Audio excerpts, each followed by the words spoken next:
Bonsoir à tout le monde. Donc, nous ñëwaat rek waxtaan ak yéen comme niñ koy defee toujours. Aujourd'hui, toujours comme on l'a vu dans tous ces jours-ci, dañu bëgg a concentrer wu ci li nga xam ne moom mooy suñu ay ressources naturelles. Et vraiment li nga xam ne moom mooy suñu problème Sénégal. Parce que tey jàpp nañu Bougazelli, ceux qui sont intelligents, ils savent ce qu'ils savent. Et tous les Sénégalais, ñu ngi yuuxondo, ñu ngi daanondo. Pour nous, la vague a finalement déroulé. Mais il y a un cas, comme ni ma koy waxee toujours, doomu aadama yi. Sénégal, en réalité, li mu firi suñu gaal la, suñu gaal. Donc, suñu gaal dafa am capitaine, dafa am ay capitaine, dafa am ay nit yoo xam ne ñoom ñoo ñu jiitu ci gaal gi. Muy suñu ay capitaine. Te capitaine yooyu vraiment ñuy dox ci seen bopp. Parce que tey dans un monde normal bateau buy suux capitaine bi mooy mujjee génn dina sauver passagers yépp il va sauver tous les passagers donc à un moment donné le capitaine il reste dans le bateau jusqu'à ce que tout le monde quitte le bateau et maintenant le capitaine il sort sinon bu dee bateau bi dafa war a suux dee am la plupart des temps le capitaine il reste dans le bateau xam nga tey ñun Sénégal c'est le contraire. Nous, on a notre bateau, Sunugal, on a des capitaines,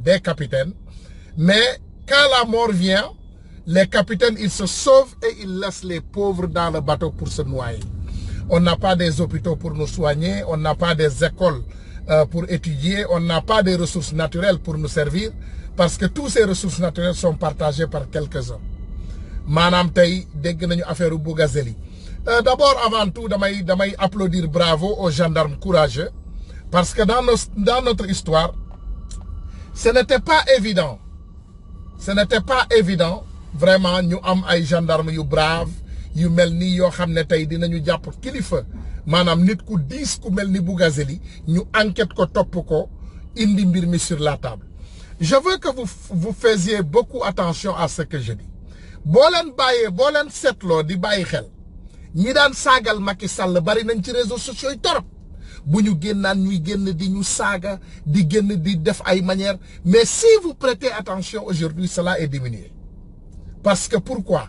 à un moment donné ils se sont rendus compte que nous on n'est pas des fous ñii di wax nii pour commencer déjà xam nga waxtaan mooy neex rek nga dégg le gars la Tunkara il est aux États-Unis voilà quelqu'un l'a financé déedéet. J'ai dépensé plus de 400 000 $ de mes propres francs dans ce combat. Ben doomu adama financé wu ma man. Personne n'est derrière moi. Man maa nekk derrière toutes les personnes que je veux. Personne n'est derrière moi. Il faut loolu mu leer seen bopp yi. Soo leen ko gisee li Sonko waxoon la. Ku ko gis rek ne leen ma xaaf tuf ngeen tuf li ma ngeen ne waa ji doom yaram la. Dërëmu kenn masul dem ci Tunkara. Un franc, un pikini de personne n'est jamais rentré dans moi. Tout ce que je dépense, c'est venu de ma propre poche. Ken dépense lu ma dërëm loolu na leer ci seen bopp yi mu client ngeen comprendre ne que au moins Sénégal dese na ay patriotes ba léegi. Et on ne le fait pas parce qu'on cherche quelque chose. On ne cherche ni pouvoir, on ne cherche ni position, on n'a ni parti de politique, ni de parti politique, on n'a ni de mouvement. Awma sax mouvement. Je n'ai même pas un mouvement citoyen. Awma dara. Je suis un simple Sénégalais lambda, fils d'un cultivateur, basé aux États-Unis, qui a beaucoup travaillé pour lui-même. Et à un moment donné, comme niñ koy waxee ni ko tubaab di waxee, au lieu ngay jox nit jën mu lekk, won ko nu muy nappee jën. Donc on vient au secours des Sénégalais. Donc loolu na leer. Donc toutes les informations aussi qu'on a recrutées, c'est des informations réelles. 2 semaines avant l'arrestation de Bougazelli, j'étais sorti ici pour vous dire que c'est un drug dealer, c'est un malfaiteur et il est caché derrière quelque chose. Par coïncidence, 2 semaines après, il est tombé. Donc, lolu dugal len ko ci sen bop yi mu leer. Xam nga sénégalais nak waxtaan day neex ku nek yor rewandem ku nek yor lamiñam ki ne wala ki la kele ne lele la ki ne fi la ba jappal fi bayil fi ken demaluñu fenn. Nous, on n'est pas là. Je ne suis pas un agent de qui que ce soit. Manelen man ginaaru ken nenuma. Je suis venu ici avec mes propres responsabilités. Lan moma indi, on avait attrapé un frère sénégalais, ñu japp ko, mettital ko, nakaral ko, xoñoñal ko, jàpp ko injustement ma ñëw avec mes propres fonds et ma propre force ma xeex pour libérer doomu jàmbur boobu pour caay-caay gi nga xam ne moom la ñu teg doomu jàmbur boobu loolu moo ñu fi indi nous on n'est pas venu ici comme le disent quelques malfaiteurs ci kii lay jaar am buzz ci kële lay jaar buzz yàlla moo koy maye vous les cons qui ne savent pas alal yàlla moo koy maye bayre yàlla moo koy def ci doomu aadama ku nit di seetaan yàlla moo koy def ñaata nit ñoo nekk ci réseaux sociaux yi fii di wax y a des millions de personnes qui sont ici ils parlent du n'importe quoi am na ci ñoo xam ne ñaari nit duñ leen seetaan wala ñaari nit buñ leen seetaanee duñ ko njariñoo parce qu'ils se disent que de quoi ils me parlent exactement donc ce qui nous a amené ici c'est de servir le Sénégal que ça soit clair. On n'est pas ici pour servir des êtres humains dégg naa ñu bari tey wala Sonko la wala kii la déedéet Sonko c'est une personne que comme ni ma leen ko waxee ku ma ràññee Sonko man maa ko naw c'est pas une personne qui m'a demandé de l'aimer déedéet c'est moi qui l'a aimé en personne c'est moi qui le respecte en personne mais loolu du tee Sénégal laa gën a bëgg Sonko parce que je ne sais pas son existence Sonko xaw ma ñaata at lay dund xaw ma kan lay doon xaw ma ku mu dul doon mais je sais que le Sénégal sera toujours après Sonko le Sénégal va continuer avant Sonko le Sénégal était là après Tounkara le Sénégal va continuer avant Tounkara le Sénégal était là loolu kenn mënu ko dindi ak noo leen mën a soxor ak loo leen mën a ñaaw làmmiñ ak loo leen mën a bon ak lu seen yéene yi mën a bon sénégalais comme on vous le dit doomu aadama bi mi ngi dem man mënumaa dem xaaral ma xëcc ci tànkam mu wàcc man mënu leen maa wàccee je vous l'ai dit dem leen nelaw yi allez dormir nous on est là pour sauver le Sénégal on est avec Dieu et Dieu sera avec nous incha allahu rabbi parce que yàlla ñi jub ñi dëggu rek lay àndal ñun ñëwuñu fi pour ay affaire de naafeq ñëwuñu fi pour ay affaire de parparlo étant donné léegi ñu continuer ci li nga xam ne moom mooy réalité yi ñu indi ci Sénégal aujourd'hui on a un problème extraordinaire chez nous ci Sénégal rek ngay fekk un député de l'État un député de la majorité un député comme Bougazeli est arrêté avec fraude des milliards de nos francs maanaam ay milliards la doon trafiqué ci ay faux billets ngeen jéggal ma indiwuma wax ji pour renouveler waat xelu sénégalais yi mais daloon na fi coon sec barki Dembo Ndiaye mais biñ ko ne ràpp ci kaso bi génnul ba saa yu leen neexee lañ ko bàyyi mu génn Bougazeli on l'a attrapé qu'est-ce qu'on a fait on l'a laissé partir chez lui mais mes frères et sœurs disons-nous une petite vérité Amérique wala yenn beneen dëkk bu avancé yëpp bu ñu jàppee doomu aadama duñ ko may temps mu dem sawi ci toilette parce que dañuy bañ bu duggee ci biir toilette yi sax moom dong dañ koy fouiller make sure ne yóbbaalewul dara surtout Bougazeli avait toujours son téléphone il avait toujours sa liberté il avait toujours sa voiture il avait toujours tous les biens qui l'entouraient donc on l'a donné assez de temps pour aller se nettoyer le derrière il faut savoir que nit tamit soo ko jàppee flagrant délit ou pas il faut nga jàpp il faut nga am ay preuves il faut nga décortiquer ay preuves yu bari il faut nga am ay pions yoo leen dajale si vous vous rendez compte quand on a attrapé Bougazeli il est allé à la gendarmerie on l'a donné le temps de rentrer chez lui aller cacher tous ses malfaits aller faire tous les malfaits qu'il doit faire parler avec Aliou Sall parler avec Cheikh Kanté l'ancien directeur du port autonome de Dakar Cheikh Kanté moomu tey moom mooy ministre PSE est-ce que parmi les Sénégalais vous vous rendez compte qui exactement il est Cheikh Kanté est-ce que tey Sénégalais yéen ñu bari yéen bàyyi ngeen xel kuy Cheikh Kanté bàyyi ngeen xel kan mooy Cheikh Kanté Cheikh Kanté c'était le directeur du port autonome de Dakar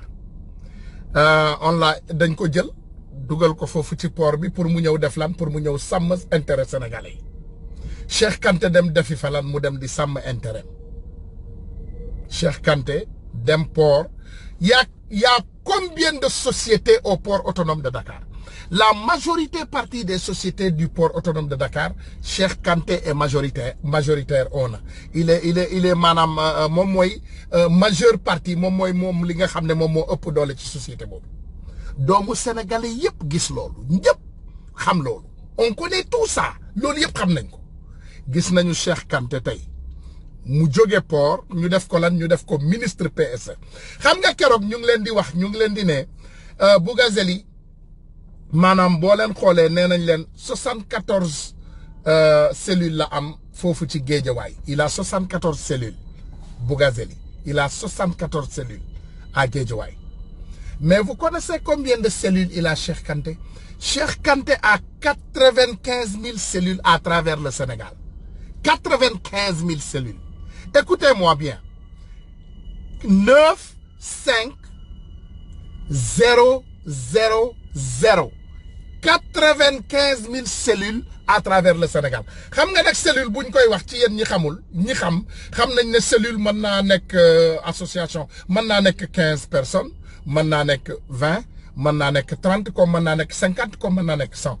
Cheikh Kanté aujourd'hui sa puissance a dépassé le président de la République. Même boo leen bàyyee xel ci parrainage bi Cheikh Kanté il a donné plus de parrainage à Macky Sall que qui que ce soit. Parce que lan tout simplement dafa bëgg a gën a taxawal toogaay arrière am. Barki Dembo Ndiaye defe naa gis naa benn mbir buy daw xaw ma ndax yéen gis ngeen ko mais gis naa benn affaire ci news bi où Cheikh Kanté il se disait que waaw pauvreté bi gars yi niñ koy waxee melatul noonu waaw Sénégal tey maanaam Cheikh Kanté mu ne Sénégal ñàkk giñ fay tudd melul noonu Sénégal tey dafa avancé maanaam y a l'emploi qui a été créé. Nous on demande tout simplement que Cheikh Kanté nous se clairifie. Xam nga tey doomu aadama boo xam ne déjà ñu ngi ko doon jiiñ càccum luubal 17 milliards 17 milliards Cheikh Kanté 17 milliards pour ngeen xam les Sénégalais ce que ça signifie dans l'argent de Cheikh Kanté c'est comme une goutte d'eau dans un seau plein de l'eau déglu leen ma de dafa mel ni nga yor siyo ndox nga toqal ci benn toq ndox alalu Cheikh Kanté noonu la toll. dinaa leen dégluloo quelques vidéos balaa may sori sur Cheikh Kanté defe naa yàgg nit ñi yàgg nañ ko wax yéen yàggu leen koo déglu mais les gens l'ont dit doomu aadama yi yàgg nañ koo génnee peut-être ñun ñoo leen dégluwul mais may leen ma tuuti ma indil leen benn wala ñaari audio vidéo ci Cheikh Kanté ngeen am loo leen comprendre tuuti sur cette personne. Cheikh Kanté il n'est pas un n'importe qui voilà. bi ñu identifié ñu xool xayma ñu organiser jeunes yi en 40 collectifs Cheikh Kanté ngeen baal ma doo Ndiaye 15 voilà moo oo leen waxtaan ak ñoom nee na ñun ñëpp benn yoon wi la ñuy jàpp pour relire président collectif bu ci nekk ma jox la 250 000 pour une animation à la base ngeen waxtaan ak nit ñi ñi mer ngeen jëli leen ñi xamul ngeen xamal leen ñu ne déet département bi coow lu bëri ñii mer fii naan du ñu woote ba leen déet ñëw leen président Macky Sall moom moomee te kooku yàgg naa ko def ci 16 communes yëpp ñi ngi ci identifié jox nañu la 250 000 pour nga dellu ci suuf. dëgg ngeen. ah 500 000 la ah maa ngi jum sax voilà bu ci nekk jox naa la 500 000 maa ngi jum sax pour nga dellu ci terrain bi dem liggéey parce que président Macky Sall moom moomee tey ma ne nag commune bi. commune Fatick 11 comités électoraux la ku ci nekk dinaa la jox 500 000 ku ci nekk dinaa la jox nag pour que bésu élection ya ñu mën a togg restauration bi mot sëkk bu ci nekk dinaa ci teg ñaari saaku ceeb bu les maires du département nga xam ne kenn demul ñu des non seulement dañuy. voilà xam nga lii yéen a ko déggal seen bopp lii jógewul ci gémmiñu Tunkara ça c'est un directeur du port autonome de Dakar qui a presque dama leen di jox benn exemple rek laa leen di jox mën ngeen ko googlal seen bopp après mais dama bëgg ngeen déglu lii parce que loolu benn la sur les malfaits benn rek la. Scandale au port mi ngi nii scandale au port autonome de Dakar mi ngi nii léegi ñu ne scandale au port Cheikh Kanté créé une société fictive avec un capital d'1 milliard voilà bi setal.net Cheikh Kanté le directeur général du port de Dakar et le co-gérant de la société G3S G3S qui est chargé d'accompagner la structure pour l'obtention de la certification à mi ngi nii ñu jox leen numéro yi et la classe numéro yi ak classe yi ñu ngi noonu voilà donc ñu ne scandale au port, Cheikh Kanté a créé une société fictive. Mes frères et sœurs, est-ce que vous saviez que lépp luy drogue ci port autonome de Dakar lay jaar lépp luy faux billet ci port autonome de Dakar lay jaar lépp luy suñu ressources naturelles yi nga xam ne ñoom ñooy génn dëkk bi ci port autonome de Dakar boobu lay jaar les Sénégalais doivent savoir xam nga keroog bi ñu jàppee le bandit Bougazeli ma déglu leen son. s'il vous plaît monsieur. D'accord monsieur le ministre. D'accord monsieur le ministre. D'accord monsieur le ministre. S'il vous plaît monsieur.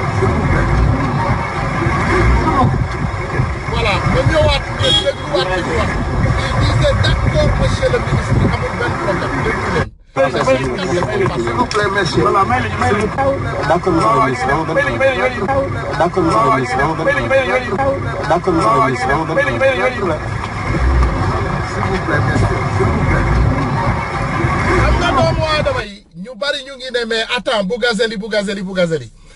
ñu bari mi ngi ne lan moo tax ñu gaaw a daaneel Bougazeli lan moo tax ñu daaneel Bougazeli lan moo tax Bougazeli mu gaaw a daanu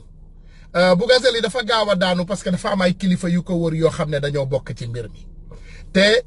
buñ ko noppiloowul masiba naaru laay dina leen dal parce que cette personne gémmiñ bi xam ngeen ko c'est comme la jaaree automatique parce que day wax rek moom bu commencé wax dara du ko tere day commencé wax a wax. Donc qu'est-ce qu'ils ont fait? Ils l'ont neutralisé immédiatement ñaan gendarme yi ñu bàyyi ko mu dem këram mu préparé wu ñu dalal xelam bi ñu dalalee xelam ba pare ñu delloo siwaat ko balaa ñu koy delloo siwaat fekk moom on l'a bien lavé et on l'a bien préparé. Bougazeli, ses questions étaient préparées, ses réponses étaient préparées mi ngi mel ni la plupart des journalistes qui sont créés aujourd'hui au Sénégal.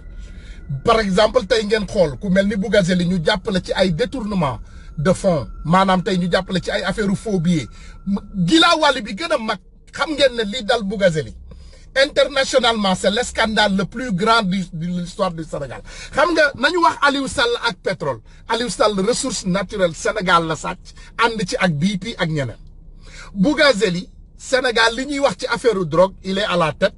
li ñuy wax ci affaire faux billets il est à la tête donc nit ku mel noonu naka nga koy jàppee nga bàyyi ko mu génn dem këram sangu ba set féex lekk ba mu neex ko dawal otoom taal mu ne moom day dem Touba l'autre gravité sur Touba. Bougazeli tey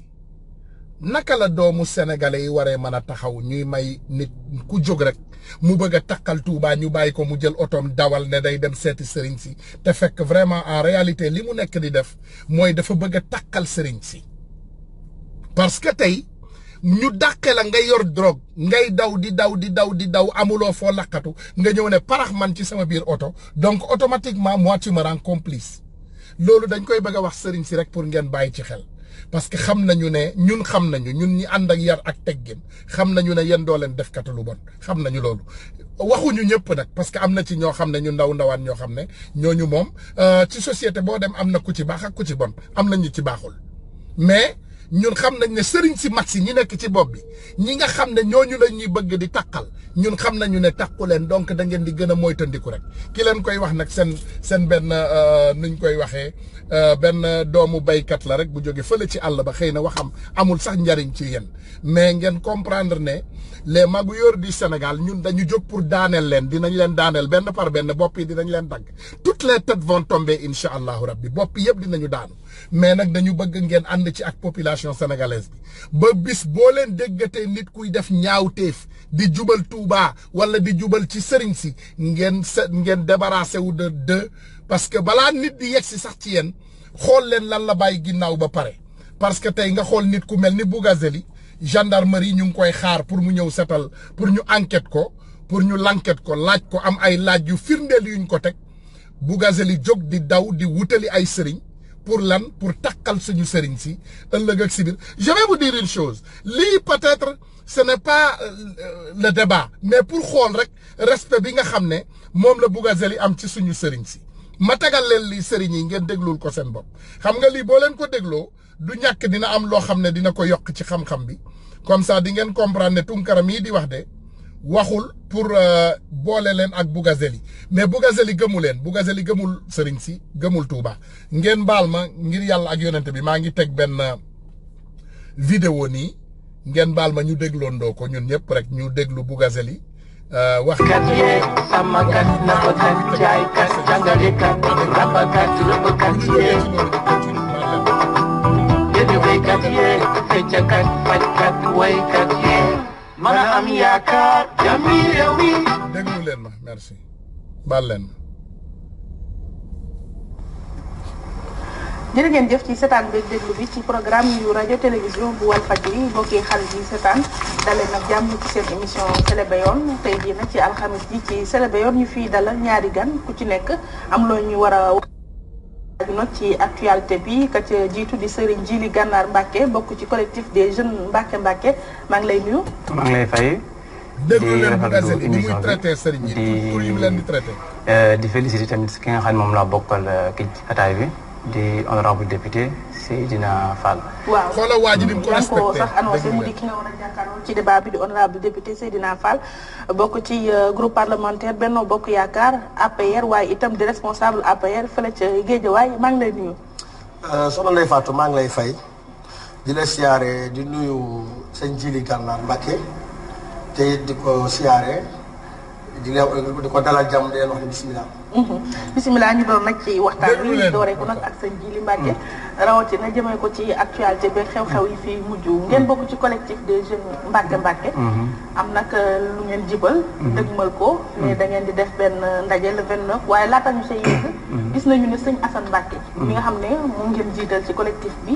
bi ñu ko teggee yoo ko ci yoon yéen ngeen def délégation gis xalif général des mourides Cheikh Sidi Mokhtar Mbacke mu woo leen ci ngeen dellu ci dundinu li ñuy xaar ci sëriñu Mbacke mu di alxuraan bi ak jaam ñi waaye politique bi ngeen seppi ci seen i loxo sëñ Djily Gànnaar ban jàngat ngay am ci kàddu yu xalif bi waaw kàddu yu xalif bi moom ñun ay murid lan te itam ay murid saadix lañu nekk taalibe yi Serigne Touba lan te Serigne Touba rek lañu ko kàddu yi nga xam nag moom la xalifa bi yëkkati keroog bi nga xam ne am na délégation boo xam ne dem na fa di lenn ci collectif des jeunes Mbacke dem fa sëriñ bi la mu wax lu leer la muy sama tur bëggatuma ko ñu boole ko ak wàllum politique te loolu ab sëriñ war a def surtout xalifa général des mourides ndax opposition bi am na ci ay taalibe pouvoir bi itam am na ci ay taalibe kon jaaxaanaay la war a tëdde loolu rek la fa wax ginnaaw bi nag la ñu dégg ay nit ñoo xamante ni xam nañ ñi nekk seen ginnaaw ñu génn ci rajo bi ak télé bi diaboliser ko wax ko noo xamante ni demewul noonu jërul sax ñuy cité jour mais xam na ni entourage wu sëriñ bi ñu ko war fi mu toll nii nguur gi lañ fi nekkal ak Marième Faye Sall ndax ka wax loolu ñun xam na ni jamonoy Abdoulaye Wade mi jamonoy PDS Abdoulaye Wade la fa nekkaloon ba Abdoulaye Wade demee ba daan nag mu nekkal fa ki nga xam ne moo di non jërul di tudd aw tur parce que si émission la nekk mais suñu junjee ñun ñu dëkk Touba ak ñu dëkk Daarul Muxti daan maa ngi continuer maa ngi ñëw ci kan la ñuy wax waaw d'accord honorable kàddu xalif bi yow ba déglu leen honorable bi rek waaw gis-gis bi ma ci am mooy di ko rafetlu te kàddu xalifa moom li murit baaxoo mooy jëfe ndigal lu di wéy ci ndigal loolu ndax daf ñoo njaboote uuf ñu ñun ñëpp donc bu nee turam bu mu jubati ci wàllu politique loolu moom du ñu def lu dul jëfe ko ma am yaakaar ni ñoom dinañ ko jëfe parce que ñoom ni ma gisee seen taxawaay doon na loo xamee ni ab sëriñ du ko ni taxawee te ñoom il faut ma fàttali leen jotaay bi balaa mu waroon a fu mu doon gën a neexee sëñ Assane Mbacke mi nga xamee ni moom la ñu invité woon mu ñëw toog jàkkaarloog man ba ma wax ko li ma ko bëgg a wax danaa ko wax lu muy dégg te danaa ko teg ci yar danaa ko teg ci taalibe danaa ko teg ci fulla ak fayda parce que. nan lañ taxawee doo xamante ne. waaw dama ñëw rek mais dañ lay laaj. déglu rek mooy posé question déglu rek parce que lu tax. mais soo waxee il faut nga leeral tamit. dama bëgg a taxawee noo ko sëriñ waru ko taxawee ci nan la taxawee noo ko ak sëriñ waru ko taxawee ci laa jëm si man maay laaj nag yow sëriñ nga nag waaye nag fii moom mooy ñoom mais tamit nag du def ay accusation gratuite dafa noonu tey wax lan tey sëriñ toogu fi dama ni déglu ko dama ni responsable politique moo fi toog dama ni pour sëriñ toogu fi dama ni ak étiquette boo mën di jox waaw xaaral ma ñëw ak boo mën di jox man maa war a wax sëñ bi waa léegi may ko mu dégg su ma yeggalee nga wax bismillah yéen da ngeen fàtte ni yéen ñiy wax seen bopp ni ay jeune marabu ngeen yéen da ngeen fàtte ni yéen rek newu leen ci réew mi yéen rek dëkku leen ci réew mi yéen rek du ngeen ay sëtu sëriñ réew mi da ngeen ko bokk ak waa kër sëriñ Alaaji Malick Si doo dégg sëtu sëriñ Alaaji Malick Si da nga ko bokk ak waa kër Limaamu Laay doo dégg sëtu maam Limaamu Laay si naka su dul noonu dañ ko dégg ak da ngeen ko bokk ak waa kër Boukounta Ndiassane bokk ko suñu mbokk chrétiens yi les jeunes labbe mooy wax nii déglu leen ko le vrai mouride. mais yéen ni ngeen bëgg a taxawee da ngeen taxaw taxawaayu politique waaye taxaw leen taxawaayu sëriñ mais nag bu ngeen taxawee taxawaayu politique bu ngeen ñëwee sur le terrain fekk ñun ñu làkk ngërëmal Serigne Touba liggéeyal Serigne Touba ba Serigne Touba gërëm ñun xam nañu luy murit su ngeen yaakaaree ni yéen na Abdoulaye Wade daan dundee ak les jeunes Mbàkke noonu la Macky Sall di dundee ak yéen vous vous trompez nax ngeen seen bopp su ngeen yaakaaree ni maletu xaalis passeport diplomate. yaa ko xam ñun xamuñu ko oto bu rafet. xamuñu ko de. li leen Abdoulaye Wade tàmmal xamuñu ko de. xaaral ba ma pare ñàkk a jëriñu lan xam ñun. ñun xamuñu loolu bu ngeen yaakaar su ma paree rek nga jël su ma paree daa la déglu. ñi amutoon dara am 8 milliards ñoo xam loolu. su ma paree dinaa la déglu ba nga pare nga wax ba doyal su ngeen yaakaaree ni malet passeport diplomate oto moo tax ngeen di santage Macky Sall ndax li leen Abdoulaye Wade tàmmal ndax ngeen seen bopp Macky Sall di leen jox 1 franc Mali soxla woon ko te it nag soxla woon ko bu dee xamal ni su ngeen mënoon dara ñun du lekk reba xaaral ma wax la rek su ngeen mënoon dara vous yéen ñi wote seen Mbàkke su ngeen mënoon dara mbaa ngeen xam dara Macky Sall du falu ndax Abdoulaye Wade di ngeen àndaloon lekk xaalisam ba mu jeex loolu leen Abdoulaye Wade tàmbaloon nag ak Macky Sall du jàll bu yeboo ngeen toog te dem tëddi sa nelaw te dem sa tool yi liggéey ab Mbàkke day toog Touba Serigne Touba teral na leen bu dee surtout Serigne Touba ngeen yéen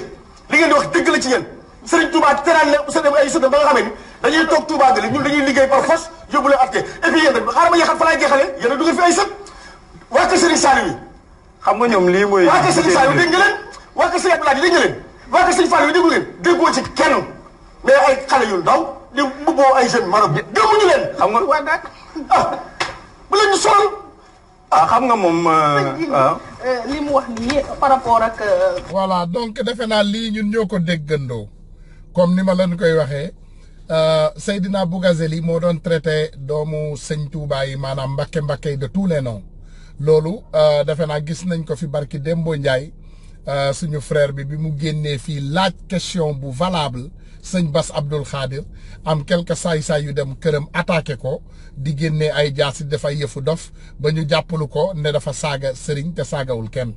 voilà kii moom dégg nañ ko flagrant délit ba cëgu ndar kàmm Bougazeli mu génn wax lu ñaawam jël yu ñaawam yi yëpp teg ko sëtu sëñ Touba yi ba fàttali leen ne ñoom rek nekkuñu fi nee na am na ay sëtu maam Alaaji Malick am na sëtu maam Abdou maam xaw ma sëñ Abdou Boukounta Ndiassane je ne sais pas quelque quoi maanaam daal tudd na sëriñ si yëpp maanaam li ma ci ràññee mooy mi ngi doon jéem a bëgg sax jaxase boppu tarixa yi quoi maanaam mi ngi bëggoon jaxase li nga xam ne boppu tarixa yi la donc ñuy ñaan sëriñ si rek ngeen moytu xoolaat seeni association parce que c'est vraiment dangereux pour nga associer ak yenn doomu aadama yi parce que mën naa indi ay ñaawteef mën na jur ay masiba ci dëkk mais dañu continuer ci ki nga xam ne moom mooy vraiment kii suñu grand bandi bi di ngeen jéggal ma sa fu ma ñëwaat ci Cheikh Kanté l'ancien DG du port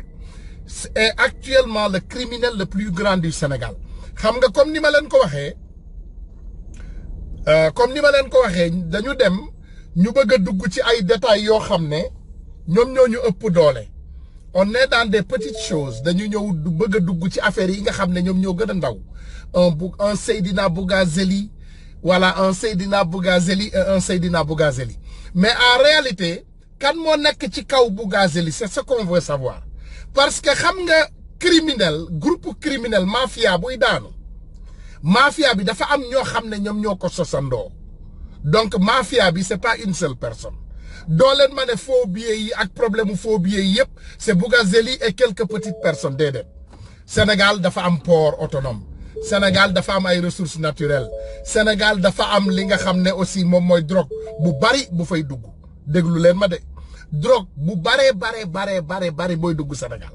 ci drogue boobu même drogue boobu di dugg Sénégal même drogue boobu mooy jógaat Sénégal di dem ay Europe dem Asie ñëw Amérique gii Amérique drogue day jóge Sénégal ñëw Amérique drogue day jóge Sénégal dem Europe yooyu tamit am nañu vidéo yi dinañ ko dugal léegi ndax tey boo xoolee genn wàllu doomu sénégalais yi nekk ci àdduna bi tey ci njaayum drogue la ñuy dund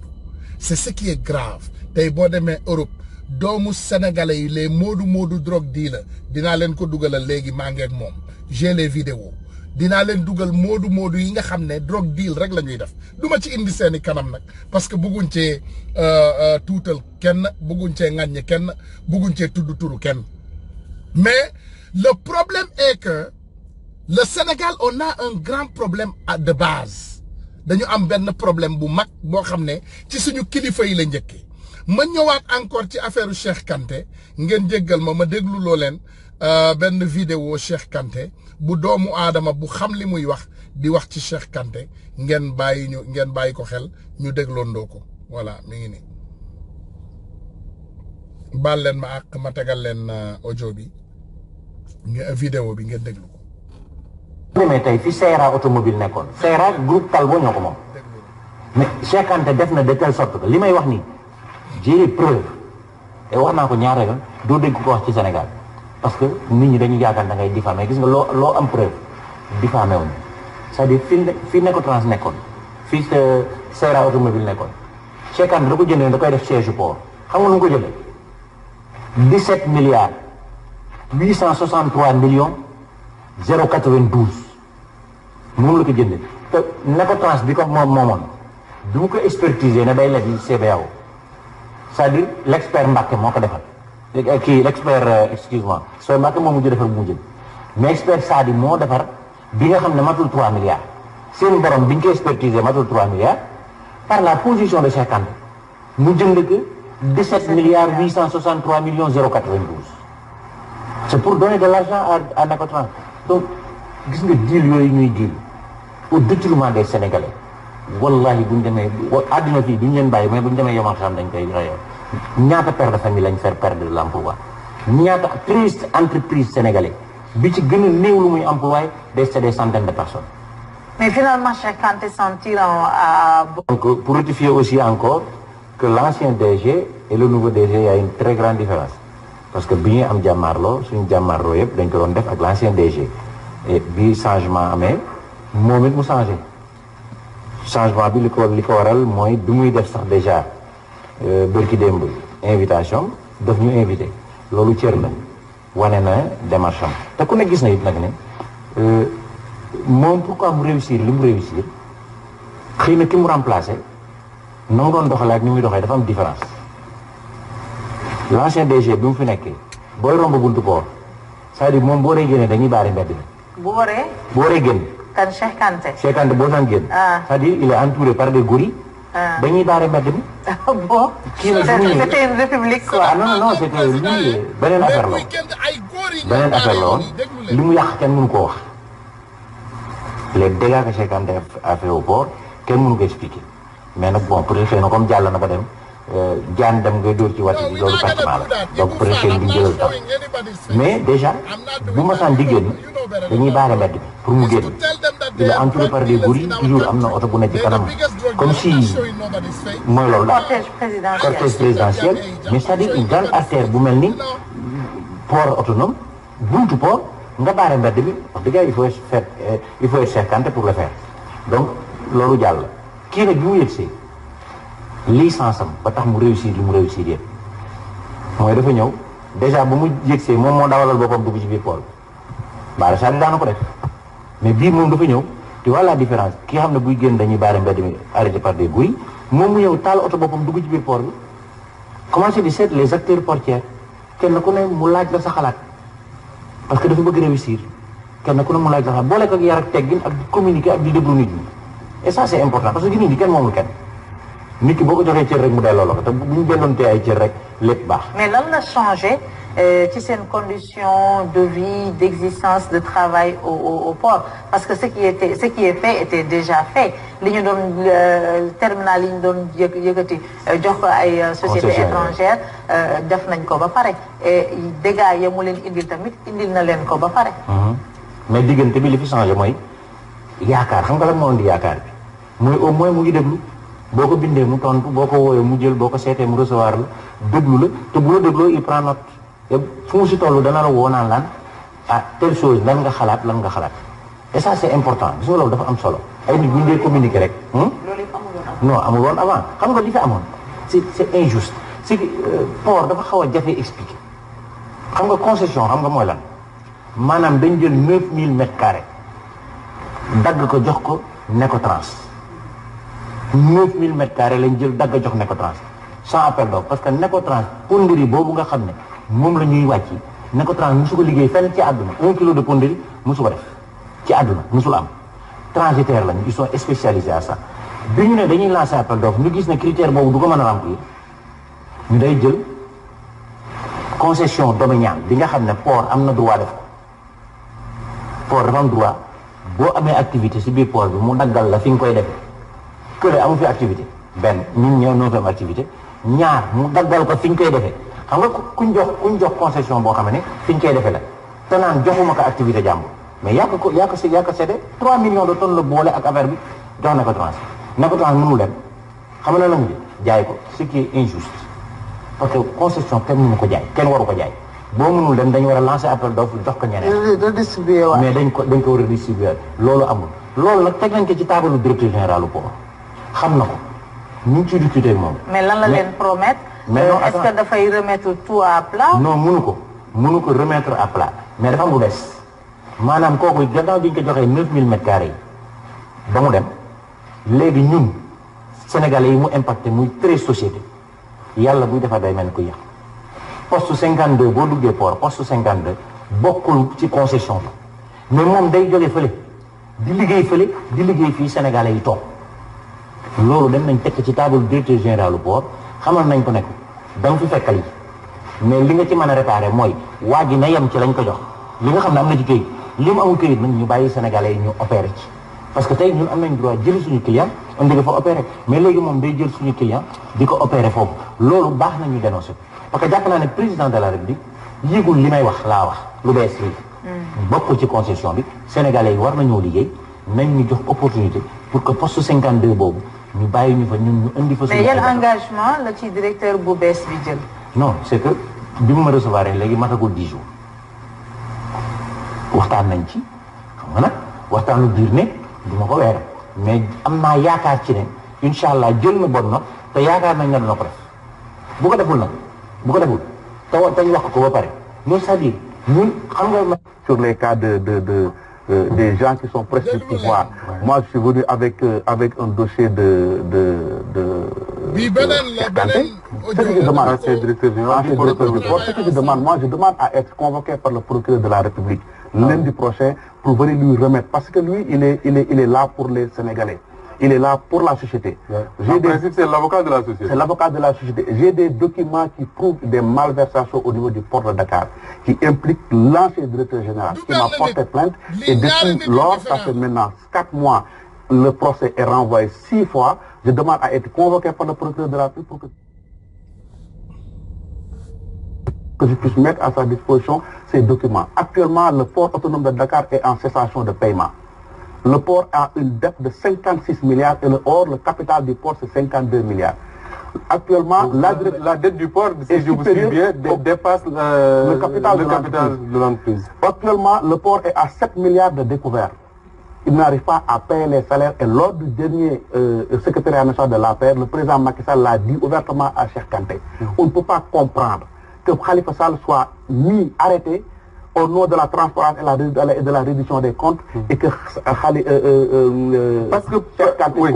que pour vous, ce qui se passe au port actuellement, les difficultés, les transporteurs en ont parlé récemment, les difficultés actuelles du port, pour vous, c'est de la responsabilité entière et unique de Cheikh Kanté. Mais direct et personnel, parce que quand même celui qui a géré le port depuis 2012, lorsqu'il est arrivé, le port n'était pas aussi endetté et le port était en bonne santé. D'ailleurs, c'est ce qui prouve aujourd'hui, c'est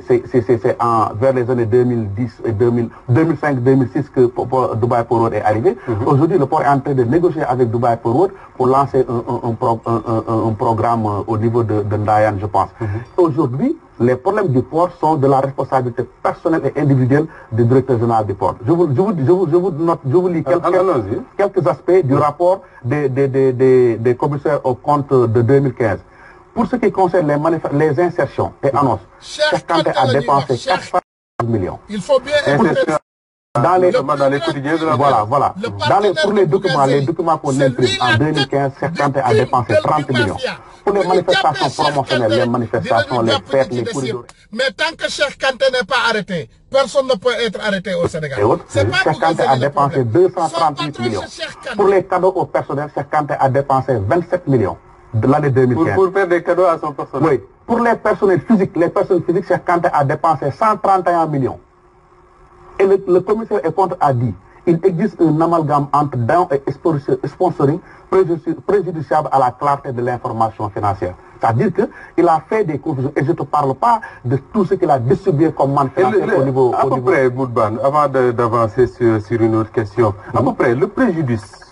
que le port a subi sous la gestion de Cheikh Kanté, on peut l'estimer à combien à peu près? Parce que là, Khalifa Sall est poursuivi pour 1,8 milliard. On aimerait bien savoir le Cheikh Kanté. Pour vous donner une idée,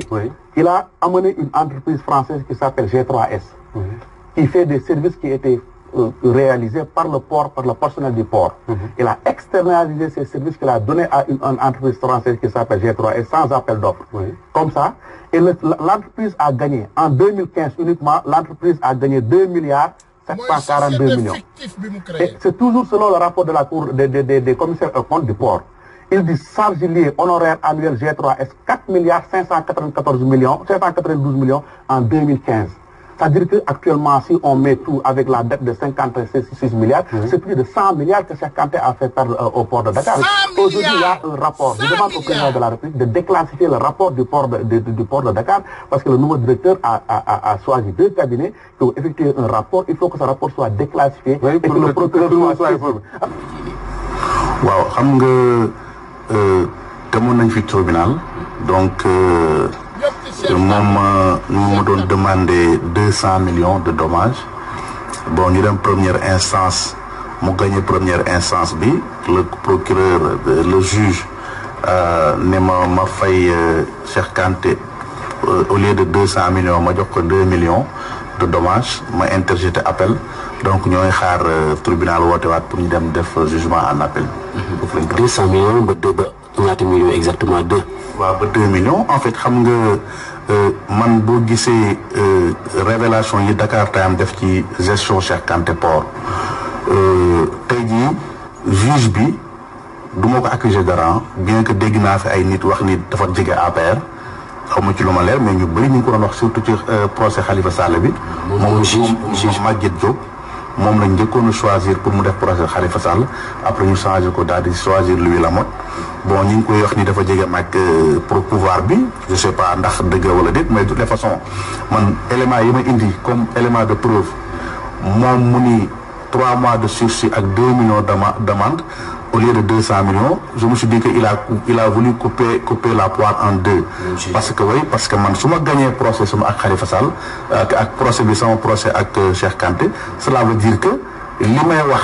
juge bi tribunal dëggal na ko et que immédiatement la conséquence immédiate moo doon ñu jël Cheikh Kanté yóbbu ci kaso bi peut-être loolu la ko doon bañal moo tax donc mais man du ma découragé donc dañuy dem procès en appel et puis ku doon laaj 200 millions ñu jox ñu ne la nañ la fay 2 millions man awma problème jox ko 2 millions mais je me suis dit que comme man maa yor dëgg damay demaat procès en appel pour ñu defaat jugement bi. affaire bi mu xaw a nuru acharnement bu ñu sukkandikoo ci kàddu gi nga xamante ne moom mooy ancien directeur du port Cheikh Kanté mais est-ce que mën nañ xam exactement lan mooy seen motivation seen groupe de presse ba enquête bi demee noonu. non en fait xam nga ñun acharné wu ci nit mooy nga xam nit am leen lu ngeen seq lu uteeg li am dëgg ñun dañu def journalisme d'investigation Cheikh Kanté def yóbbu nañ ko port en 2012 il a fallu en 2017 2018 pour ñu commencer bind ci moom parce qu'on a pris le temps qu'il faut pour def suñu investigation on a eu des documents authentiques du port sur sa gestion sur beaucoup de choses mais tey jii biñ ko génnee dañ koy génnee parce que c'est ça notre travail informer les Sénégalais loolu mooy suñu liggéey ci li nga xamante ni moom lañ dénk les autorités parce que port xaalis ba fay dugg Macky moomu ko Cheikh Kanté moomu ko ñi jiitu Cheikh Kanté moomuñu ko ñi jiitu Macky moomuñu ko Sénégalais yi ñoo ko moom donc bi ñu amee suñuy information ñu génne ko parce que boo gisee léegi dafa am façon de journalisme bu am léegi dans le traitement de l'information da ngay am benn dossier ngay def ay enquête ci benn mbir nga jël le temps qu'il faut pour am des éléments et le temps qu'il faut pour informer nit ñi Sénégal bu benn scandale amee boo ci bindee benn yoon bàyyi dañ koy lire lundi fàtte ko mardi mais ñun on a pris le temps thème par thème et sujet et rapport par rapport et activité après activité au niveau du port pour informer les Sénégalais sur la gestion de Cheikh Kanté mais amuñu benn problème ak moom mënuñu am problème ak moom parce que vraiment bokkuñu fu ñu bëgg bokkuñu fu ñu dëkk du suñu naaw la ci dara donc suñu liggéey rek la ñuy def. Vous avez parlé d'une gestion gabégique et tout ça. Oui, on a écrit pratiquement 10 à 11 articles sur la gestion de Cheikh Kanté. Donc les archives sont là. Donc dans les sites internet nous en avons. Donc on a parlé maintenant bi ñu fallait d'ailleurs le nouveau directeur général Cheikh Bey Aboubacar Bey il a fait une déclaration def un peu historique bi ak situation du port autonome de Dakar actuellement nii ma wax ni le port autonome de Dakar am na créance 14 milliards de francs CFA. ay bor yu ko nit amel port kenn fayu ko port autonome de Dakar. administration bi fi nekkoon avant l'actuelle administration ñu doon seetaan ñii daaw ñu dem def di recouvrement c'est pas normal une entreprise bu mel ni port di traîner 14 milliards de bor bu ko ay nit amel. Le capital du port c'est 57 milliards Cheikh Kanté bi dem bàyyi na fa 50 milliards de dettes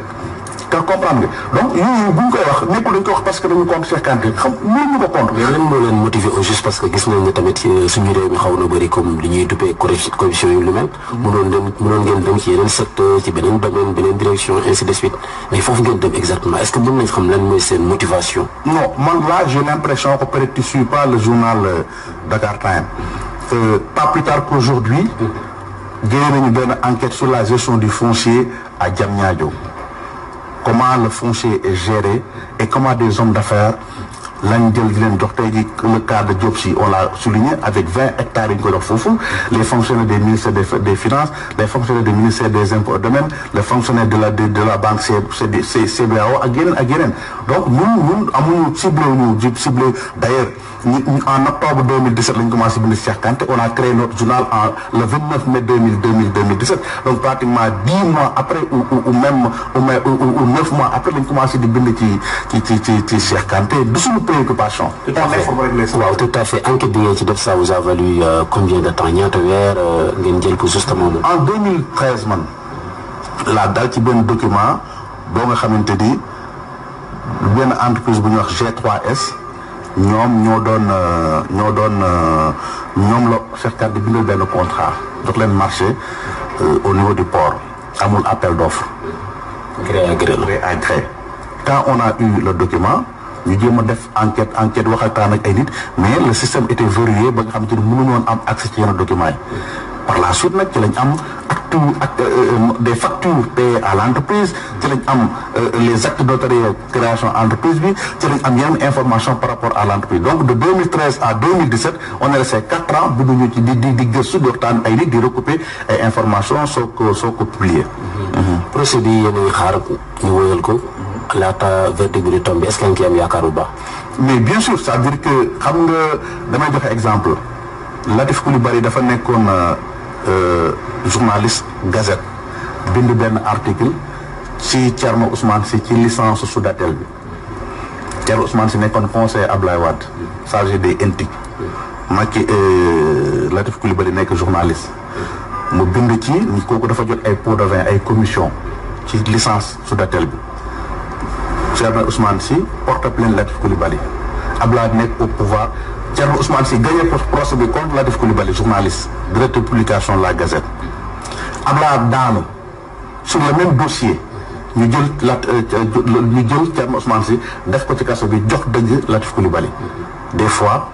doo comprendre et c'est le même dossier et ce sont les mêmes juges moi je me dis que man maa am dëgg te loolu hésité wu ma ci tey jii nguuru Macky Sall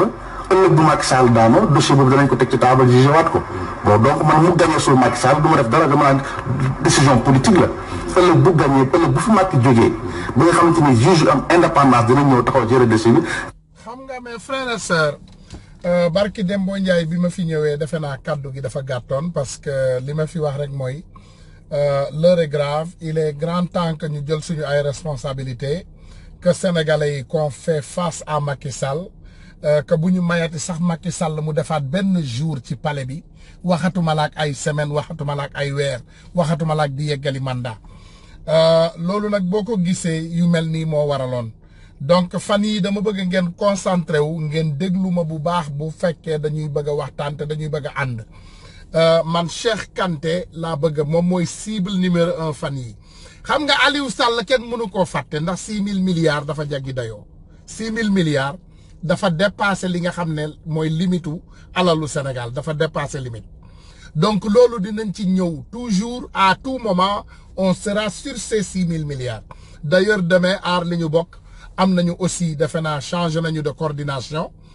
j'ai vu xawma Guy Marius Sagna et madame Blondin ñoom ñooy ñaari coordinateurs yu bees yi nekk aar li ñu bokk donc aar li ñu bokk suba ils auront un meeting d'où Abraham Samaké va assister mooy suñu coordinateur bi foofu 1 million moom dina assister maanaam jël information yi aussi en live là-bas avec 1 million TV jël information yooyu yëpp doomu sénégalais yi jot ci mais ce qui est important ce qu'on doit savoir mooy l'heure est grave nous sommes à une situation boo xam ne doomu sénégalais yi tey maanaam waxuma la on est seulement complice si on reste tranquille et ne rien faire sur ce dossier de Macky Sall, mais à un moment donné, on sera même des personnes qui trahissent leur peuple. Madame, on devient même des traîtres. Parce que tay ñun ñi wër war nañoo mën a génn xeexal ñi nga xam ne wéruñu parce que tey nga xool tey dama xool yeewu di seetaan actualité sénégalaise ñu ne benn jàngalekat nuñ ko un marabout a enchaîné son talibé voilà dugg na fii génn na fii ngeen defee ne Sénégal en 2019 ngeen defee ne tey la marabout yi commencé chaîner ay talibé ngeen defee ne marabout yeewu talibé dóor wala def ci affaire wala dugg ci yooyu ngeen defee ne cela a commencé au Sénégal aujourd'hui kon da ngeen di nelaw loolu yàgg na Sénégal seulement quand il veut nous faire dormir il amène des sujets qui ne sont même pas intéressants et ils veulent le rendre important new ma ne toroxal doomu aadama bi c'est pas un sujet c'est un sujet extraordinaire mais c'est quelque chose qui se déroulait déjà au Sénégal loolu du wax ji tey du waxam loolu démb mooy waxam ak barki démb comment se fait-il que saa yu ñuy wax ci lu rëy a rëy rek ñu indil ñu beneen sujet boo xam ne dañuy bëgg a lëre loolu nga xam ne moom la ñuy wax ñun tey ñu ngi wax ci nit ku mel ni ce Cheikh Kanté l'ancien DG du port d'ailleurs moi avec des informations sûres il a détourné plus de 100 milliards de nos francs lépp luy dox ci port autonome Dakar tey moom moo ko moom lenge or yi ngeen di jooy or yi Marème Faye Sall yi ngeen di wax ne moom lay sàcc fële Kédougou or yi Marème Faye Sall di génnee Sénégal ak njombe yi Marème Faye Sall di génnee Sénégal yëpp Cheikh Kanté moo ko koy approuvé bien vrai que DG port changé na mais toutes les compagnies au port d'autonome de Dakar Cheikh Kanté est majoritaire he is a majority owner in the service société naka ngay jëlee doomu aadama indi ko ci liggéey ne ko kaay géreel ma dara mu jël lépp def ko ci turam mu jël lépp def ko ci gérance am faux billet bi ngeen di gis ak weexal bi xanaa xamu leen ne 95 000 cellules déglu leen de je vous dis que Cheikh Kanté il a 95 000 cellules déggu leen ma xam nga wax naa ko Bougazeli il a 74 cellules seulement à Guédiawaye waaw Cheikh Kanté il a 95 000 cellules bien vrai que cellules yi am na ci yoo xam ne comme ni ma leen ko waxee 50 personnes 30 20 15 mais il a 95 000 partout à travers le Sénégal déggal ngeen ko seen bopp sànq bi muy wax di joxe ay 500 000 ay 250 000 aux têtes de personnes ñaata ngeen yaakaar ne boo jëlee par exemple disons seulement dama leen di jox calcul bu tuuti disons 1 million de personnes Sénégal nga bëgg ci jox kenn ku nekk 3 000 francs 1 million nga jox ci 1 million de personnes ku ne nga jox ko 3 000 francs 3 000 multiplié ko par 1 million ça te donne 3 milliards 3 milliards loolu 1 million de personnes rek nga multiplié ko par 3 000 ça te donne 3 milliards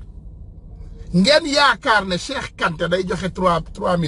milliards déedéet Cheikh Kanté il day jël ay centaines ay cinquantaines ay dizaines de milliards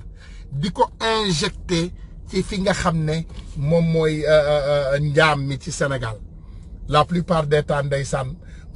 tey boo leen xoolee ngeen jéggal ma da ciy tànn géwél yi day dem seeti géwél yi géwél nit la garmi la ngeen jéggal sama kàddu gi parce que suñu ay nawle lañu géwél garmi la gor la bari nañu mais la plupart des temps pour jël seen message yu malhonnête yooyu pour tas ko dañuy dem jëli suñu géwél yi jël leen jox leen xaalis jox leen ay tissu jox leen ceeb suukar dewlin lépp ci faux billets yi lépp dans l'argent sale lépp ci xaalis bu tilim bi boo leen seetaanee temps élection yi xam nga nee naa leen keroog Moustapha Cissé Lo ànduma ak moom ngeen déglu ma bu baax c'est un fou mais au moins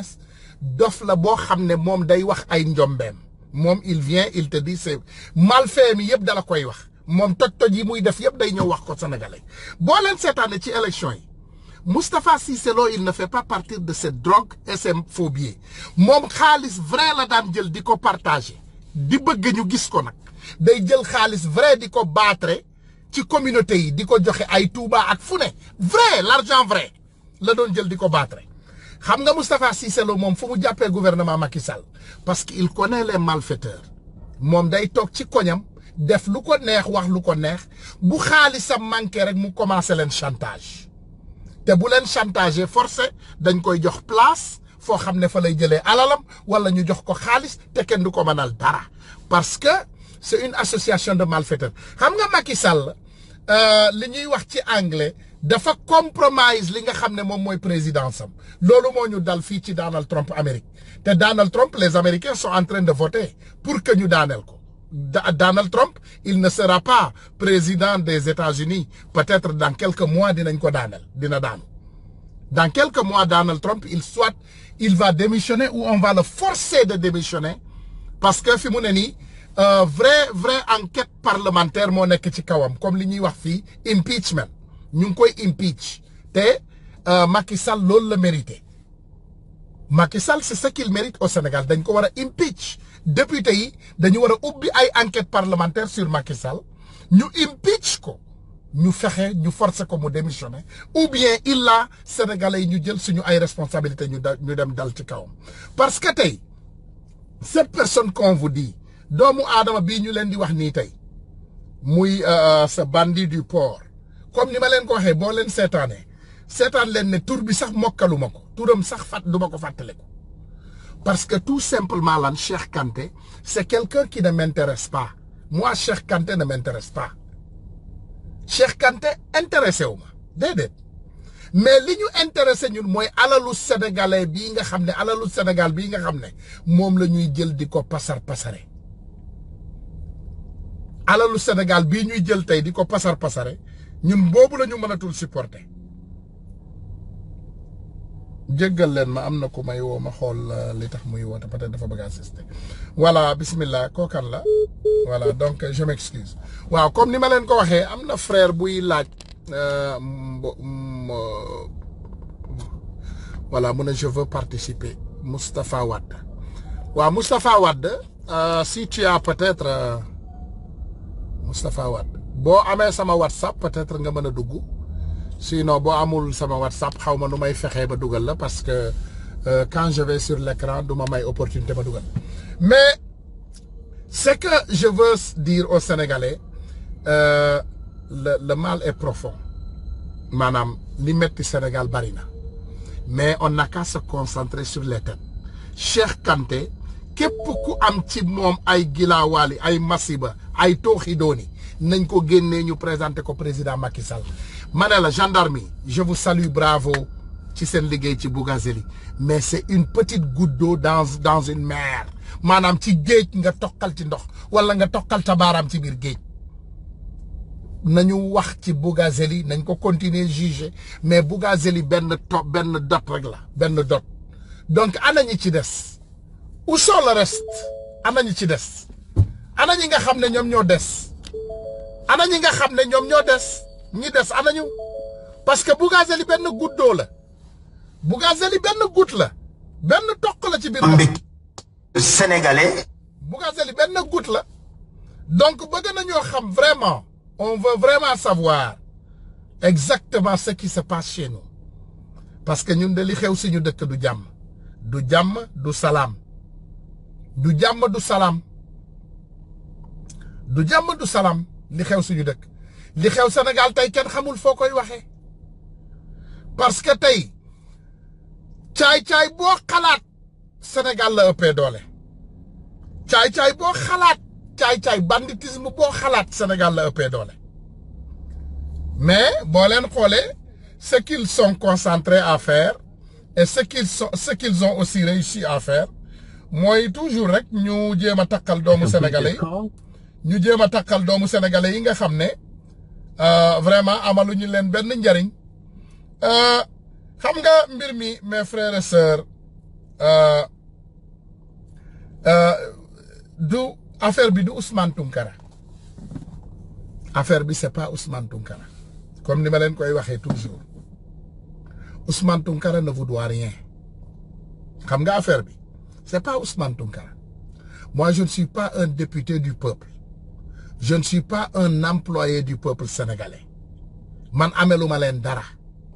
man bu ma nekkoon drogue dealer bu ma nekkoon jaaykatu drogue du sama coobere ba sama business la man bu ma nekkoon reykatu nit daggkatu bopp nit di sànni sama business la parce que bu dul dara soyez au moins ngeen am tuuti compréhension ci àddina man lu ma leen amel je ne vous dois rien man ameluma keesu Sénégal dërëm je dois rien au Sénégal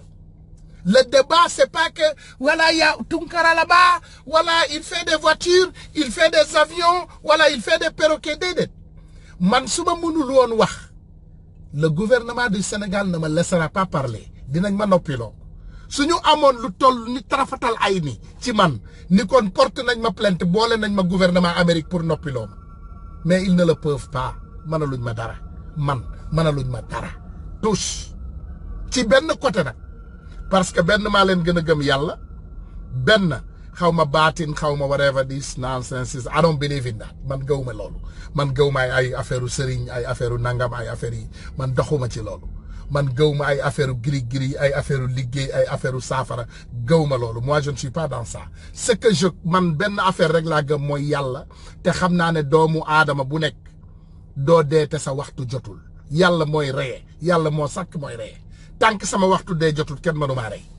loolu moom ala kulli alin mën nañ koo jël sànni ko ci àll bi te dinañu continuer wax on va continuer à dénoncer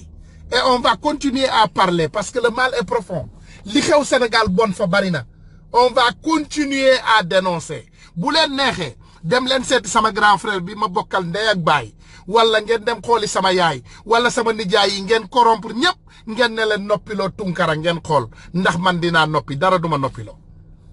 donc bu dee ay dof ngeen bëgg a for ci internet bi aussi benn wala ñaar ne leen dem leen saaga leen ko saaga leen jabaram saaga leen waa këram je m'en fous éperdument I don't care what you don't understand nee naa leen man li may laal lu bariwul I been here too long man am na affaire négative affaire stupidité yoo xam ne du dugg sama biir bopp bi it doesn't work for me voilà grand jéggal ma dugal la notre frère Moustapha Wade dugal na numéro am donc xaaral ma xool bu ndax dinaa la gis voilà Moustapha Wade je t'ai vu donc je t'appelle sur WhatsApp comme ça Moustapha si tu es là tu réponds voilà Moustapha maa ngi lay woo ci WhatsApp yow laay woo nii Moustapha Wade sur WhatsApp Moustapha Wade c'est toi que j'appelle sur WhatsApp comme ça voilà bu fekkee yaa nga fa nga jël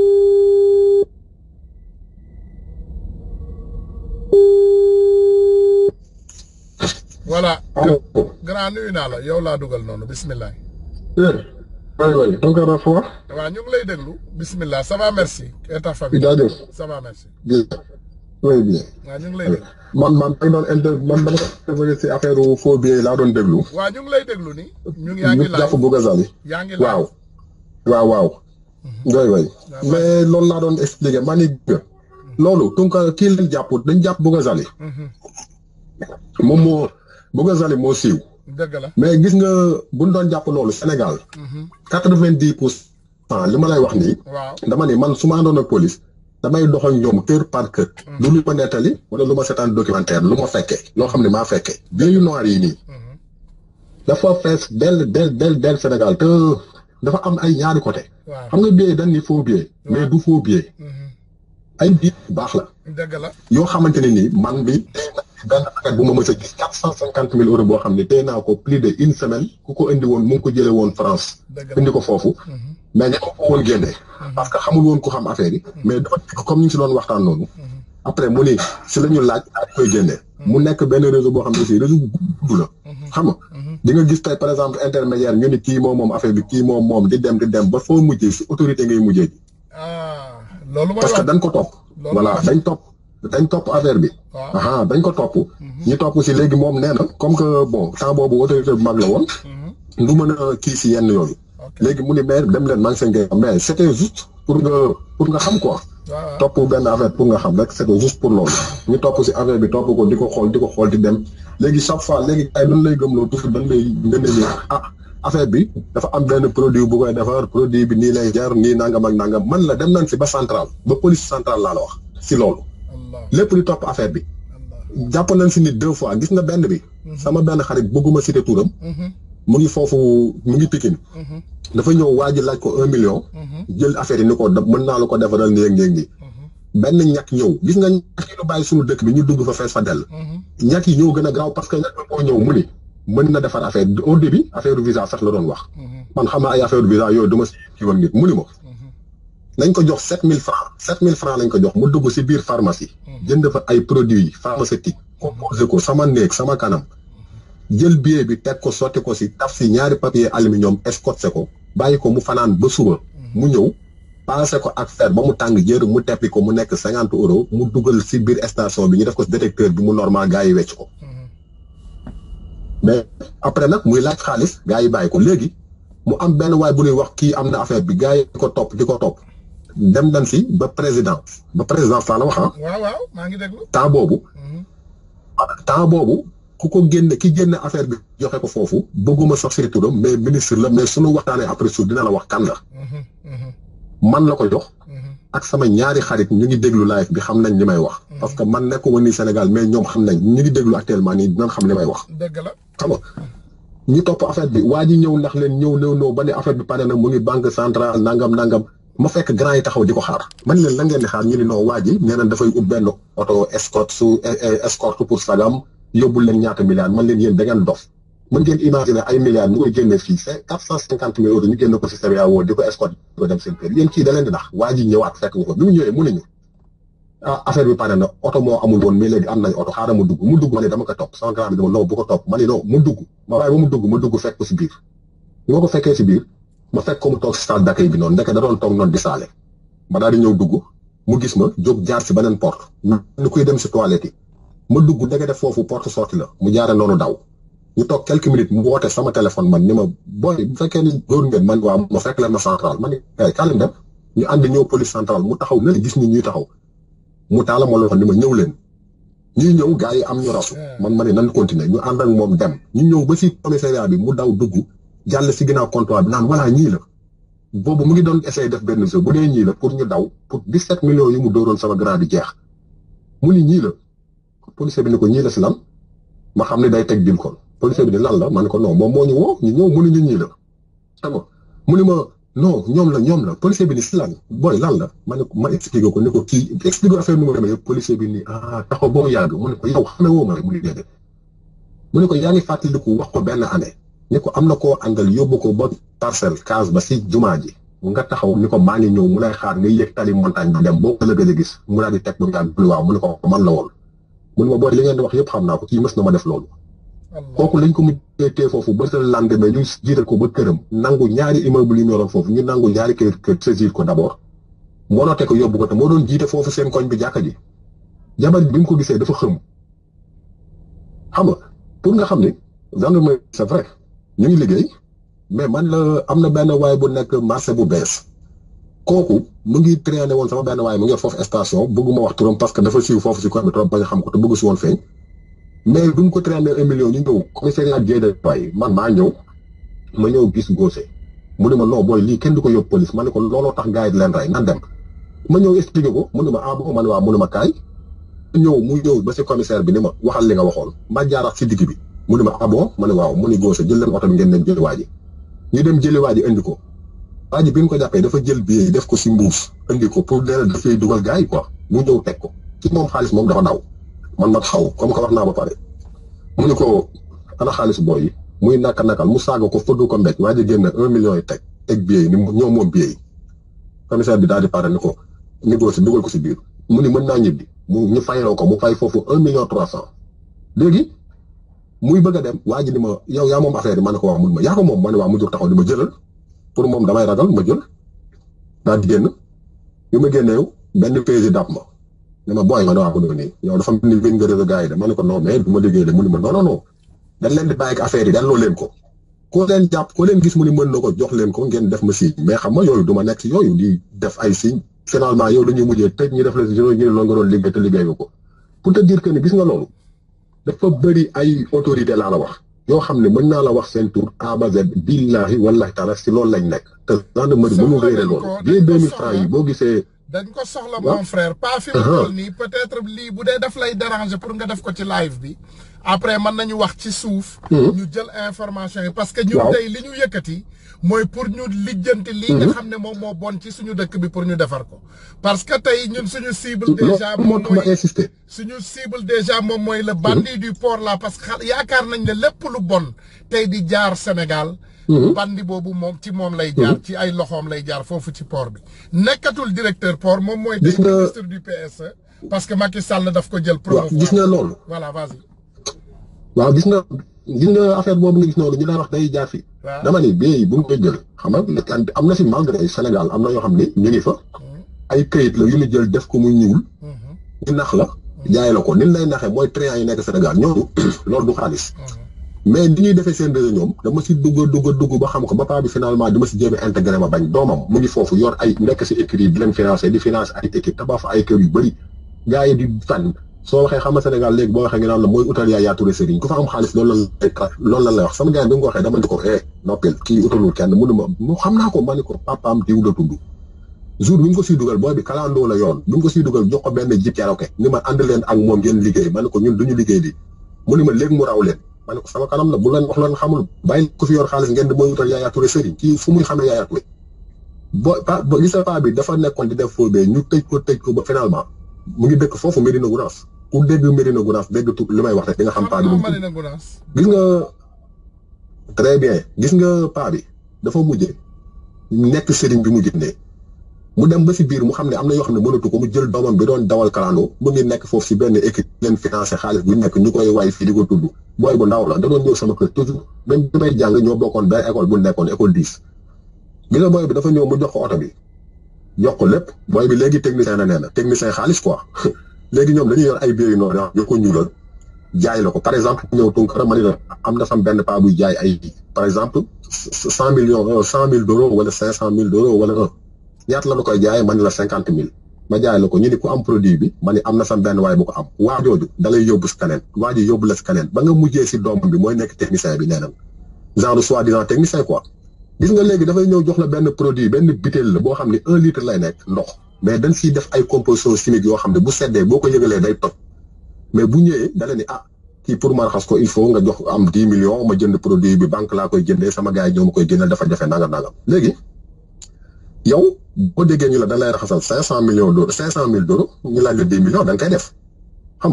nga yëkkati 10 000 jox ko 10 millions jox ko mu dem indi butéel bi jox la indi benn genre machine boo xam ne ay genre machine dactylographe yooyu mais dañ lay nax ni la léegi teg ko fii nga dugal ko si frigo bi ba suba ñu ñëw liggéey gis nga bu nekkee si frigo bi ba sedd guy boo ko yëngalee day toog yow duñ la ko wax na dañuy bàyyi ba suba mu ñëw daal di toog ni la léegi génneel produit bi soo génnee butéel bi bu ndox bi yëngatoo danaan tëf explosé mu ni pour léegi nag lu ñuy def mu ne la comme amatoo xaalis léegi soo yoree 1 million ma jënd benn échantillon ñu defal si benn somme su ñu ko defaree de ce fait ñu mën nga am xaalis pour mën a jëndaat quantité bu bëri pour mën a defal li fi des. parce que dépensé nga 10 millions doo bëgg a perte da ngay obligé génne 1 million jox ko 1 million boobu lan lay téye dagg ñëw ni la am nañ non bii baaxul lim ñu jox tuuti la di la dagg ba nga jeexal tàkk léegi yow doo ñemee dem police parce que da ngeen ni boo demee dañ lay téye ko ñu dóor la si xeer yi dem seeti keneen gars yi noonu la ñuy dundee réseau boobu xool ay at bay nekk seen biir di ànd ak ñoom dem ba paa bi finalement mu ñu booy yéen lu ñu bëgg a dugg rek yéen a ñu ci génne yéen a ñuy conseillé affaire léegi dañu bëgg ngeen ñëw bokk si suñu côté ba ne ko fan mooy seen côté mu ne ma may côté triant bi yooyu ay kayit la bie yooyu moom baaxul mais yi gars yi di jëlee ay France ak ay Libye ay xaalis bu baax la mais day ñu am produit bi ñu koy defaree mës naa gis benn taamu yor ko benn goutte boo ko toqalee ci bee bi day mel ni comme calcaire nga koy ëf muy naaw du toqee rek da ngay gis mu seet wi nekk xaalis te boo ko dugalee ci machine day normal xaalis la mais nag li muy def ci économie réew moo garaaw parce que dañuy ñëw yokk ci xaalis bi économie boo xam ni yokk ci loo xam ni bokku ci récupérer lu baax suñu économie après finalement day daanu xam nga léegi yow di nga dem ba nga xam ni sa dëkk am na xaalis baax du fi nekk banques yi mënuñu tam nangu ko parce que yow par exemple nga nekk commerçant ma ñëw yëkkati benn xaalis bu baaxul jox la nga jaay ma yow xamoo si dara soo demee banque dugal ko banque jàppale la xaalis bu baaxul bu yàggee population bi ñëpp ñu jógandoo finalement banque dañuy obligé noppi rek lu ñëw ñu récupérer daal di xotti teg ne pour di mën a calmer waat affaire bi delloo économie te loolu baaxul si dëkk te loolu mu ngi foofu am pagaille te si port bi lay jaar du jaar si aéroport bi si port bi parce que si ay conteneur lañ koy dugal di ko duñ ko jaarale aéroport effectivement loolu mooy mais si biir port bi lay jaar di génn. voilà si port bi lay jaar. loolu mooy wax ji parce que en réalité. billahi en réalité aéroport li fa mën a jaar bariwul. parce que aéroport machine scanner yi léegi ak lépp loo xam ne da nga koy def xam nga man daanaka benn partie sama société ci ay conteneur laay yëngatu donc ce qui veut dire que tey doomu aadama dina ñëw ne la dama bëgg a yóbbu sama oto Sénégal wala dama bëgg a yóbbu sama oto Mali mais di ngay gis ne que y a quelque chose qui ne va pas parce que du la bëgg a bàyyeeg oto bi day bëgg a taxawu la gis nga embarqué oto bi gis nga tëj conteneur bi parce que dañuy yëkkati sax li nga xam ne moom mooy suufu oto yi di fa dugal seeni ay bagages yu bon pour rek mu yegg Sénégal wala mu yegg soxlawul oto bi soxlawuñu oto bi ci boppam oto yi soxlawuñ ko gis nga oto yi buñ ko wàccee Sénégal boo leen ko ñaanee sax ñu may la ko voilà dañ koy bàyyi ci biir port bi dañuy ñaan douanier yi dañ la koy bàyyi ci biir oto bi ñu am lu ñu jël lu ñu xool mais en réalité bu ñu fayee douanier yi ñu génnee li ñu soxla ci oto yi ba pare oto bi mën nañ ko sax may douanier yi wala affaire yu demee noonu parce que ñoom li ñu doon jéem a dugal du oto bi en réalité mais c'est les faux billets ak yeneen affaire ak ay affaires yu bon yu bari yoo xam ne dañ koy jéem a rëccal ba ci xaalis vrai ba ci xaalis vrai parce que ba ci xaalis vrai parce que am na ñoo xam ne tey ñun ñu ngi leen di wax mais comme drogue bii dem Sénégal tey drogue bi la plupart des temps jaayuñu ko Sénégal parce que bu jógee ay Amérique du Sud wala ay Brésil pour ñëw Sénégal c'est pour ñu distribuer c'est pour ñu redistribuer waat ko au côté mondial waaw parce que c'est facile drogue jóge Sénégal dugg ci Amérique mais c'est pas facile drogue jóge Amérique dugg Sénégal parce que Amérique tey mënuloo jël ay drogue di ko dugal ci ay oto nga ne da nga koy jéem a dugal ci ay conteneur mais nag quand même nit ñi dañuy jëlee ay drogue Sénégal di ko indi di ko importer parce que ñu koy jaxaseeg seen farine yi seen yeneen affaire yu bëree bëri donc mais unfortunately nag la réalité n'est que ñu mel ni Cheikh Kanté ñooy faciliter loolu parce que y a à la tête y a les petits mbocco am na ñu ndawaan yi am na mbuucu ndaw yi macaat yi ñooñu kenn waxu leen ñooñu sonaluñ kenn parce que en réalité jaan pour nga éliminer ko il faut nga dagg bopp bi li ñuy bëgg a jàpp geenu gis nga boo gisee vas-y grand vas-y boo gisee yenn affaire yu bëri ngay gis nii da ngay gis benn affaire bu lu xew par exemple gis nga topp ko loolu maa ngi ko xamee ci seen réseau phobie yooyu ñuy def gis nga da ngay gis benn waaye bu ñëw sol lu simple carax naan la non sama benn xarit la moo ko yor affaire nga topp affaire bi xoola ki ko yor mooy nekk ay 50e personne nañ la traîner 1 mois pour nga dem ba egg fa le fait que nga dem am na si koo xam ne boo fa eggee rek am nañ si yow confiance mu nga egg mani la billahi wallahi maa ñoo dem ba pare ñu taxaw benn ministre génn temps boobu ministre la woon mu génn ñëw taxaw génne benn mbuus jox ko waa ji ñëw na ma nii sa waay affaire baa ngi nii léegi nii mu tax avancé daal di ñëwaat nit ñi xoola carrément li ma lay wax sama ñaari xarit ñu ngi déglu live bi xam nañ te mën nañu dugg confirmer li may wax mu ni xool na booy dafa am loo xam ne mënuñu si nekk mais bu leen ragal dara maa ngi seen ginnaaw dara fu mu mënti doon fu leen mënti woo dem leen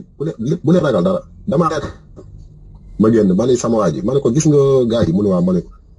dañuy raxasu ba set sànq la dugal les kaso bi fàtte na foofu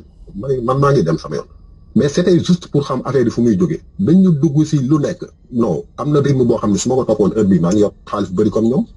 mais c'était juste boo nekkee si dëkk war nga def yenn démarches xam lu bari dugg si dugg lu nekk dugg leen si fekkee lu nekk xam lu bari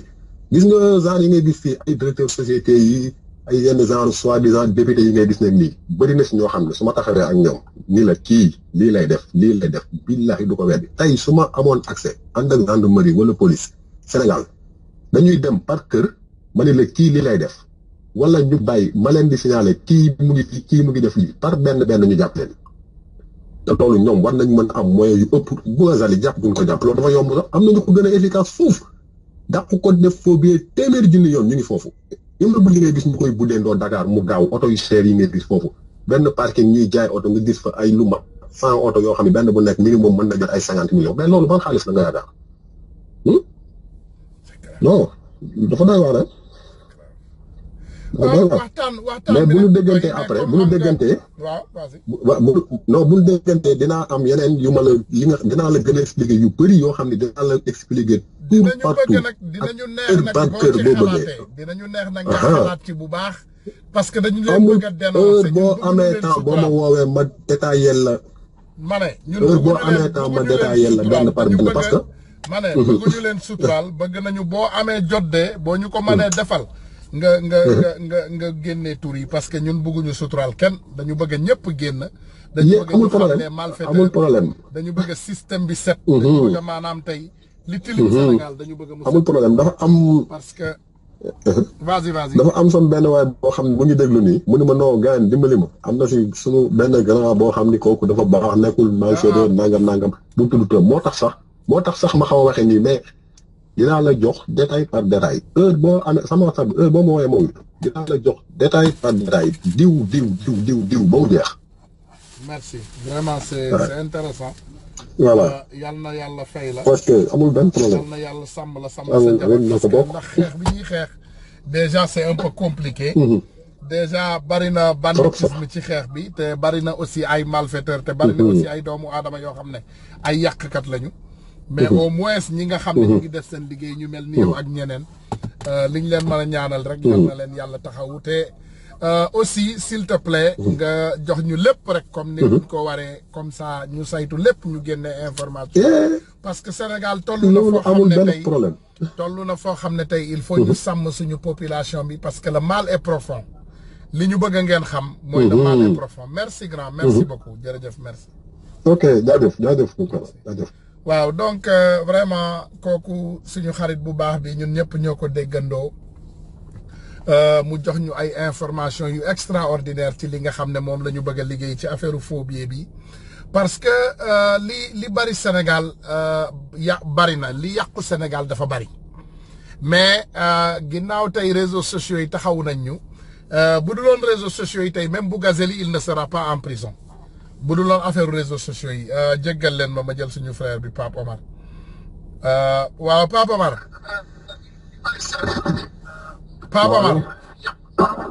waaw grand maa lay ziar. waaw maa ngi dellu ziar dama nekk ci live bi donc da nga bëgg a participer ah.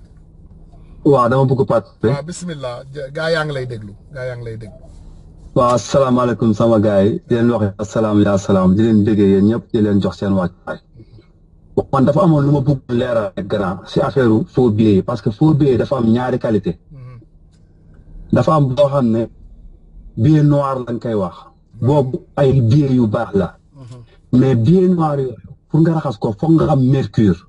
mercure ci suufu Sénégal yi Diourbel rek la am Diourbel rek la ñu mun jëlee mercure ci suuf si ndax Sénégal am na ressource bu ñuy wax mercure. mercure dafa doon yenn genre produit boo xam ne moom la ñuy raxasee billet yëpp dollar ak euro ak lépp CFA ak yëpp. te mercure boobu docteurs yi rek kese ñoo ko mën a am parce que c'est permis à eux pour ñu mun ko jënd keneen mënu ko jënd tant que am statut médecin parce que ñoom dañ koy utiliser pour du ñuy faj nit. waaw dafa am na benn boo xam ne day jóge Italie Napoli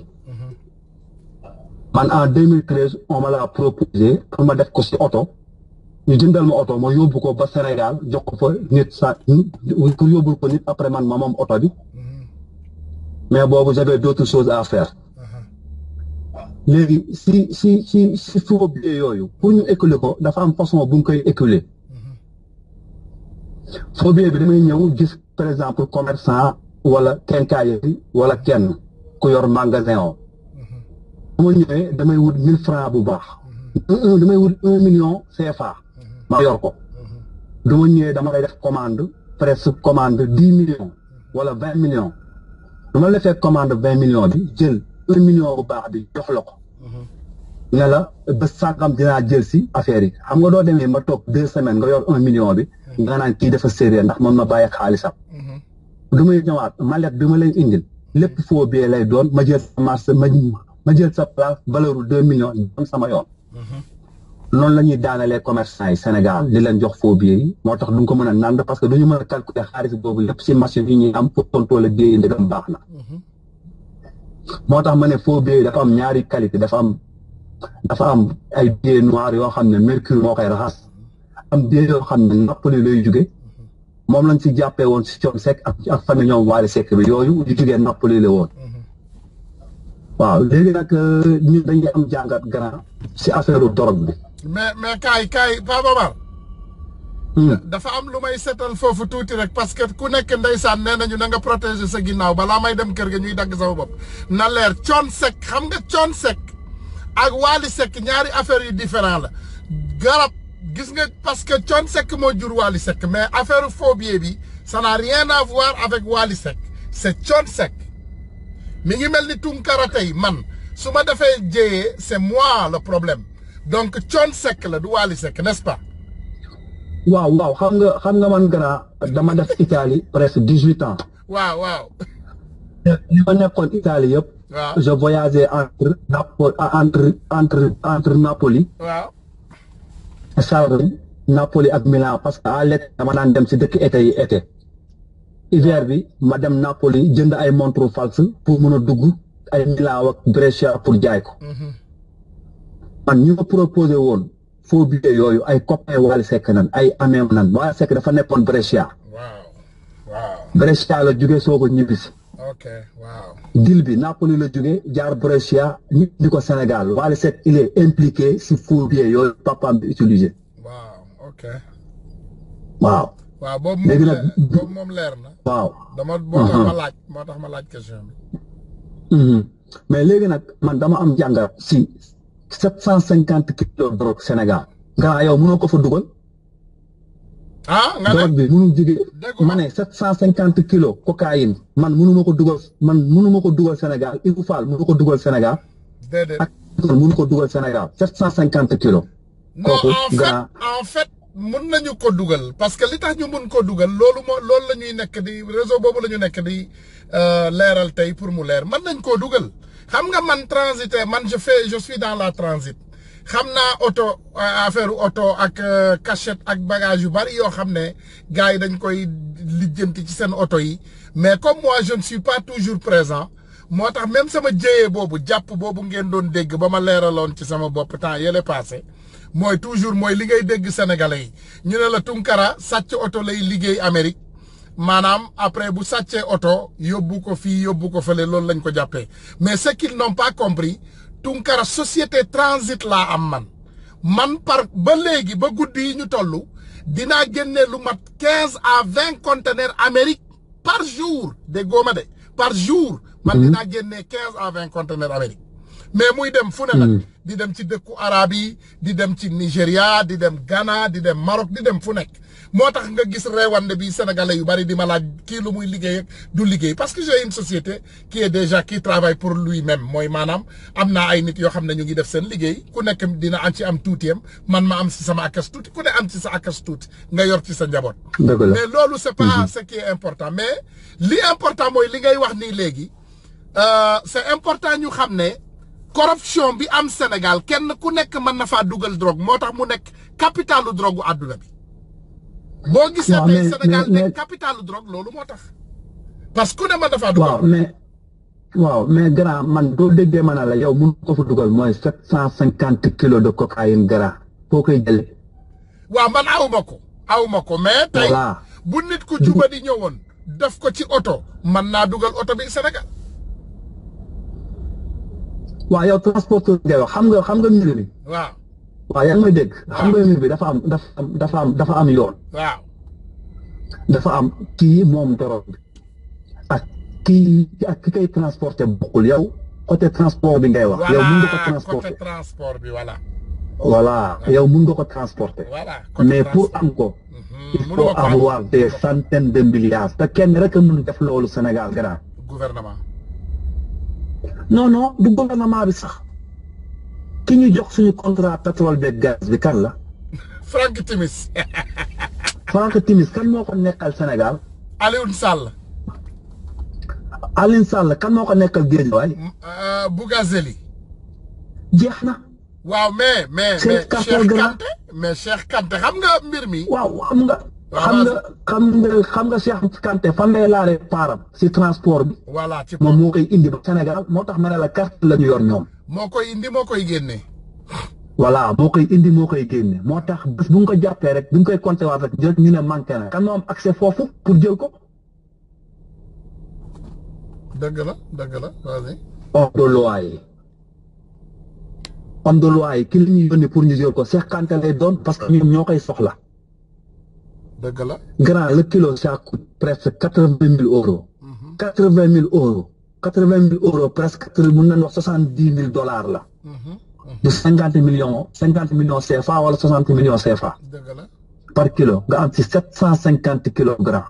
kooku du dil bu ndaw. dëgg la. kooku c'est le cartel grand. kooku Macky Sall ak Aly muy Ndiaye ils sont dedans mënuñu leen di génne parce que lépp luy xew Sénégal ñoom ñaar la ñu dénk suñu kaaraange. xam lu ma expliqué grand. loolu mooy dëgg li ngay wax. voilà léegi nag du ma jugee si kaawu dorog bi ak phobie yi damay ñëw man si xale yi ñu jàpp grand. barki démb ba léegi nelawuma grand. man taalibe yi ñoom ñoo jiitu sama combat. grand dañ ne Marième Faye Sall mooy première dame du Sénégal. grand Marième Faye Sall xanaa amul ay doom. Marième Faye Sall xanaa ëmbul 9 mois. Marième Faye Sall am na ay doom. voilà léegi moom bu ñu ko waxee mooy maire d'une nation mu war a njabootee doomu Sénégal yëpp lii nii xew na Sénégal war nañu jóg ñun ñëpp ñu dem gëstu daara yi lan moo fay xew ndax grand jàngale da ngay jàngal xale bi doo ko théoriser doo yóbbu fitam grand ñun ñëpp loolu day dem ba dootoo amati dignité xale yu nekk si daara yi ñoom ñëpp kenn amatul dignité te ñoom ñëpp duñu paree ñaari métier kese la ñuy am. ku si bayul yaa ngi dem Colobane yor sa ñaari t-shirt di jaay tollatuñu pour ñu ñuy waar wala ñu ñuy forcer pour jàngal ñu ñi fi réussir ñëpp si jàng kenn fitnaalu leen européens yi américains yi dañ leen mettre dans de bonnes conditions ñu jàng mais dañuy théoriser suñu doom yi pour ñu jàngal leen dóoree du jàngale Sénégal ñun ñëpp nañu taxaw grand dafa jot ku si nekk li nga am ak li nga mën ak fi nga ko mënee nga def ko ndax lu ñu continuer nii boobaa ñun ñëpp xam naa ni man si kuy njëkk def kamikaze Sénégal man xam naa ni man ci laay bokk parce que man bu ma dugal sama famille sama njaboot samay doom ñëpp si combat bi ba desetuma dara si combat bi mais nag dañoo ànd ñun ñëpp suñu biir di xeex amuñu objectif xeex ngir Macky Sall jóge fi amuñu objectif xeex ngir Ousmane Sonko falu dañoo am objectif xeex ngir Sénégalais yi falu loolu mooy dëgg ndax Sénégalais yi pour ñu falu mooy pour système bi jóge fi loolu mooy dëgg c'est ça la réalité voilà démb nag dafa am dara lu ma metti te mun naa ko jooylu si vas-y am nga ci droit waaw mooy démb si laay fu Mati 3 Pommes bi la fa xew après ñu bëri critiqué nañ Père Ousmane Darame ak Akhenaton man dégluwuma ko bu baax dégluwuma ko de dégguma ko dégguma ci lu bari ñëw naa ci fin bi rek mais di wax waaw j'ai le droit de parler pour le nom de tous les activistes te ñoom ñëpp ñoom lay dégg am nga droit wax lu la waaw ñun activistes yi ñun ñuy woowee activistes sénégalais yi dañu bokk panel bi ñu nekk ñun xeex nekkul pour Ousmane Sonko falu nekkul pour Macky Sall jóge fi suñu xeex dafa nekk pour système bi jóge fi loolu mooy dëgg loolu leer ñun on n'est pas là pour défendre Ousmane Sonko man démb def naa live dugal sama taaw bu jigéen wax Ousmane Sonko gisuñu doomam ci combat bi Ousmane Sonko gisuñu frère am ci combat bi dëgg la waaw man sama benn frère bu góor laa am bu ma bokk ak ndey ak baay Mbacke Dia ministre de la santé lay liggéeyee voilà ça fait 1 an man ak moom duñu wax dëgg la ndax Macky Sall lay liggéeyal moo tax mënuñu wax kon gars yi nañu bàyyi xel xam ni Sénégal moo tax ñuy xeex bu ñu ràqatu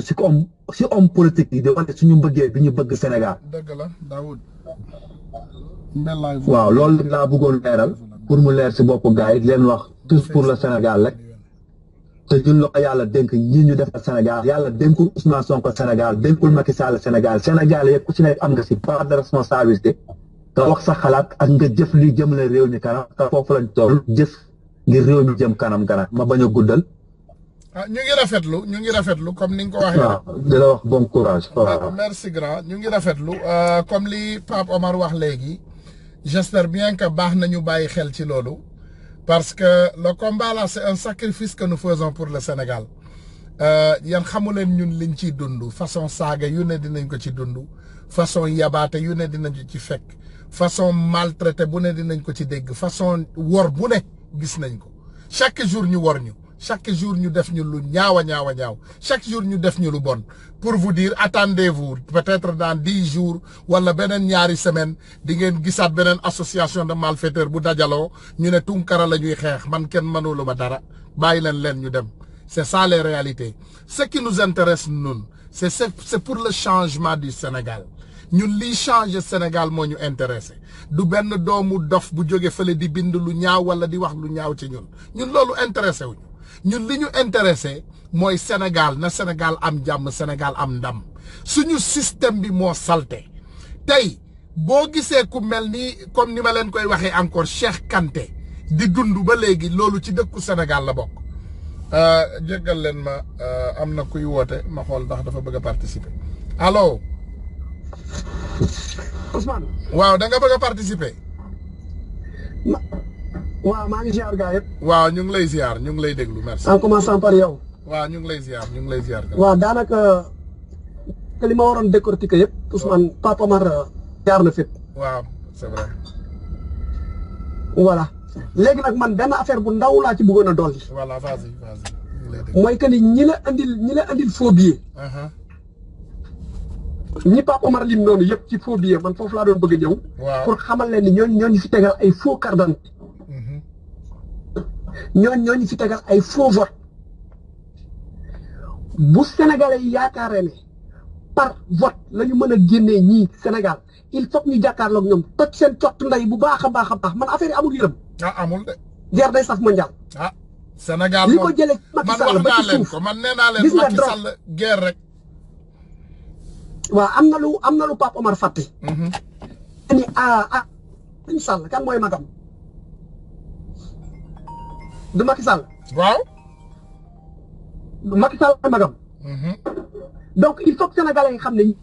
ñii du élection moo leen fi jëlee génn jàkkaarloog ñoom. des talibés libres dund bu neex kenn ku si nekk dund bu neex il faut ñu génn toj seen cottu ndey bu baax commencé ko par Macky Sall ba ci suuf. wasalaam gars yi maa ngi parce que li ma naroon wax yëpp Papa Omar wax na ko. voilà donc merci Djidji merci gars yi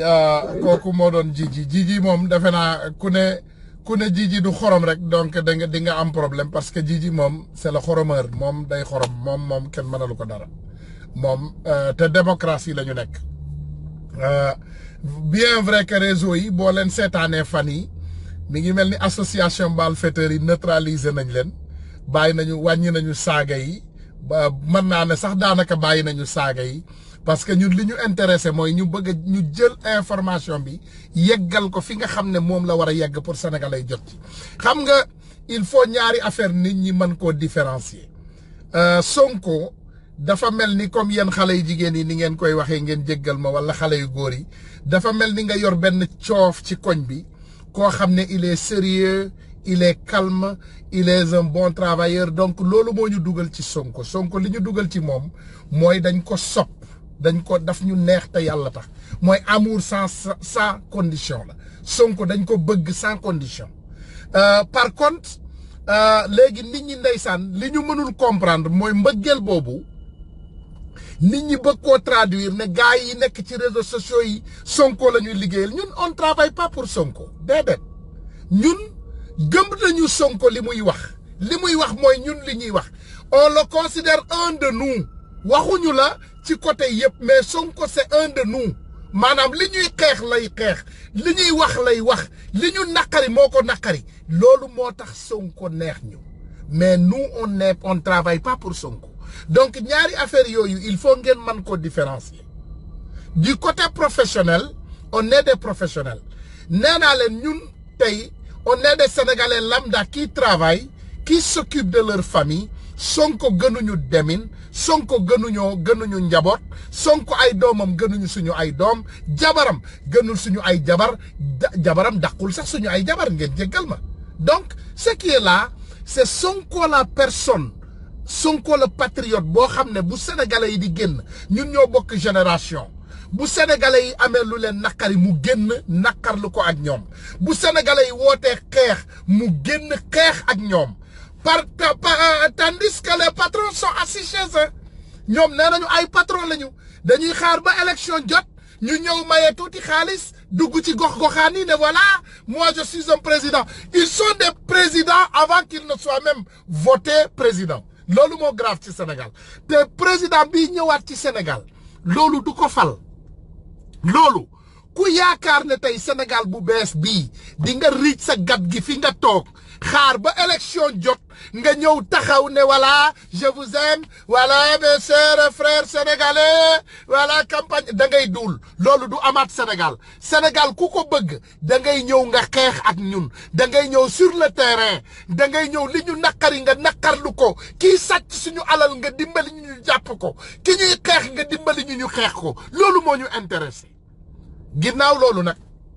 ma ñëwaat ci ay quelques malfaiteurs loolu dama ko bëgg rek di def toujours à la fin des lives ñu ngi leen di avertir quelqu'un comme Maam Góor Diazaka Maam Góor comme niñ koy waxee xamee nit mënu koo yàq c'est quelqu'un que je connais ku ma xam la du ñu xarit mais xam naa ko te nit moom boo ko xamee nga xamee ko on s'est connu à travers un ami xarit boobu di nit ku baax donc xarit boobu tamit moo tax ñu xamante donc vraiment bugguma jéggi-jéggi rek dal ci kawam mais il faut que mu contrôler ay situation parce que li ñu gis ngay def Sénégal tey wala nga koy wax wala caaxaan yi nga xam ne moom ngay doxee na nga ko arrêter parce que nous on n'est pas là pour des jeux Sénégal du foyekaay Sénégal du ballon wu kenn ba ñu koy jongler ni mu leen neexee ak ni mu leen neexewul boo leen toogee nag bu leen neexee ngeen tuddee ñu saagakat yi amul problème mais il faut ngeen arrêter caaxaan yi nga xam ne moom ngeen di def ci Sénégal di saaga ku leen neex au nom de Macky Sall ngeen yaakaar ne dinañ leen ci bàyyi gis nga fii koo leen fi saaga na ngeen xam ne dinañ leen détruire on va vous détruire dinañu ñëw dinañu dal seen kaw laaj leen ñi doon saaga avant yéen laaj leen bandi yi nga xam ne ñoo génnoon la ñu xam nag bari na ce qu'on connaît c'est beaucoup parce que Mame Ngor xam nga balaa ngay nekk Sénégal nekk chanteur tu as voyagé à l'extérieur tu as financé des chanteurs au Sénégal avant que toi-même tu ne viennes et devenir chanteur donc on connaît beaucoup de choses xam nañu lu bari ci ay faux billets ci ay drogue on connaît beaucoup arrêtez vos conneries parce que nag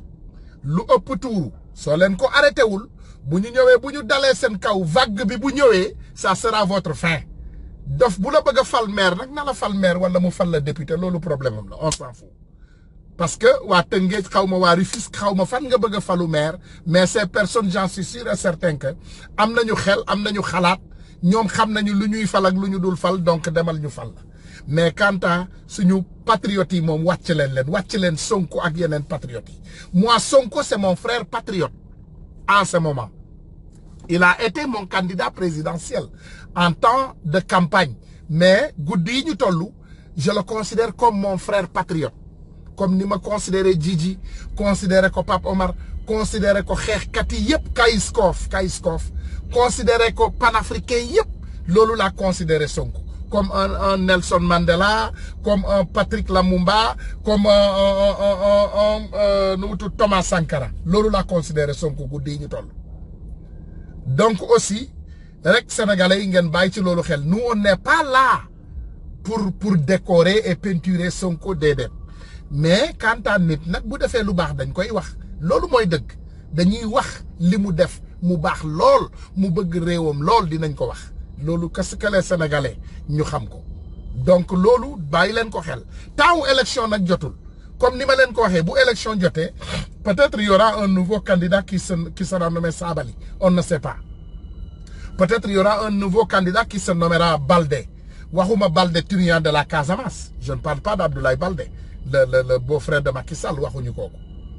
donc les Sénégalais ce qui nous intéresse encore une fois nañu concentré wu ci bopp yu salte yi nekk Sénégal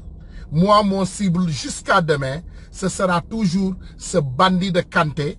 qui est Cheikh Kanté l'ancien DG du port qui a des sociétés qu'il a créées partout dans ce port njëriñu portu Sénégal bi yëpp di dem ci poche benn doomu aadama doomu sénégalais yi nekk fa di souffrir ñu yokk ay taux rek yokk dédouanement yokk problème yokk yeneen affaire yoo xam ne maanaam vraiment ñun intéressé wuñu nañu bàyyi caaxaan gi te ñu comprendre ne ñun Sénégal mooy suñu cible ñun Sénégal moo ñu intéressé tant que doomu aadama mi ngi yàq Sénégal dinañu ñef xoonam tant que yéen a ngi Sénégal di yàq Sénégal di bëgg a wàññi Sénégal di bëgg a daaneel Sénégal dinañ dal seen kaw loolu moom xam leen ko ñu ngi ñëw te dinañu dal seen kaw réseaux sociaux yi nag comme niñ leen ko waxee bari na caractère y a beaucoup de caractère am na ay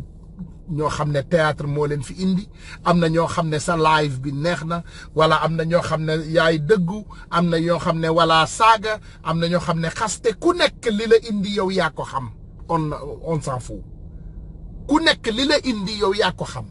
mais man li ma fi indi mooy vraiment ma combattre Sénégal te ci loolu rek laa fas yéene concentré wu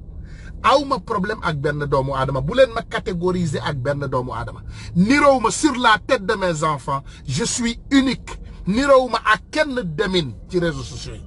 ku nekk li la indi yow yaa ko xam je ne dis pas que maa gën kenn gënuma kenn na leer nag xanaa loolu leer na gënuma kenn loolu leer na mais je ne suis pas qui que ce soit je suis Ousmane Tounkara et je vais continuer à être Ousmane Tounkara sama cible Sénégal la et je vais continuer à me battre pour le Sénégal loolu rek moo ma intéressé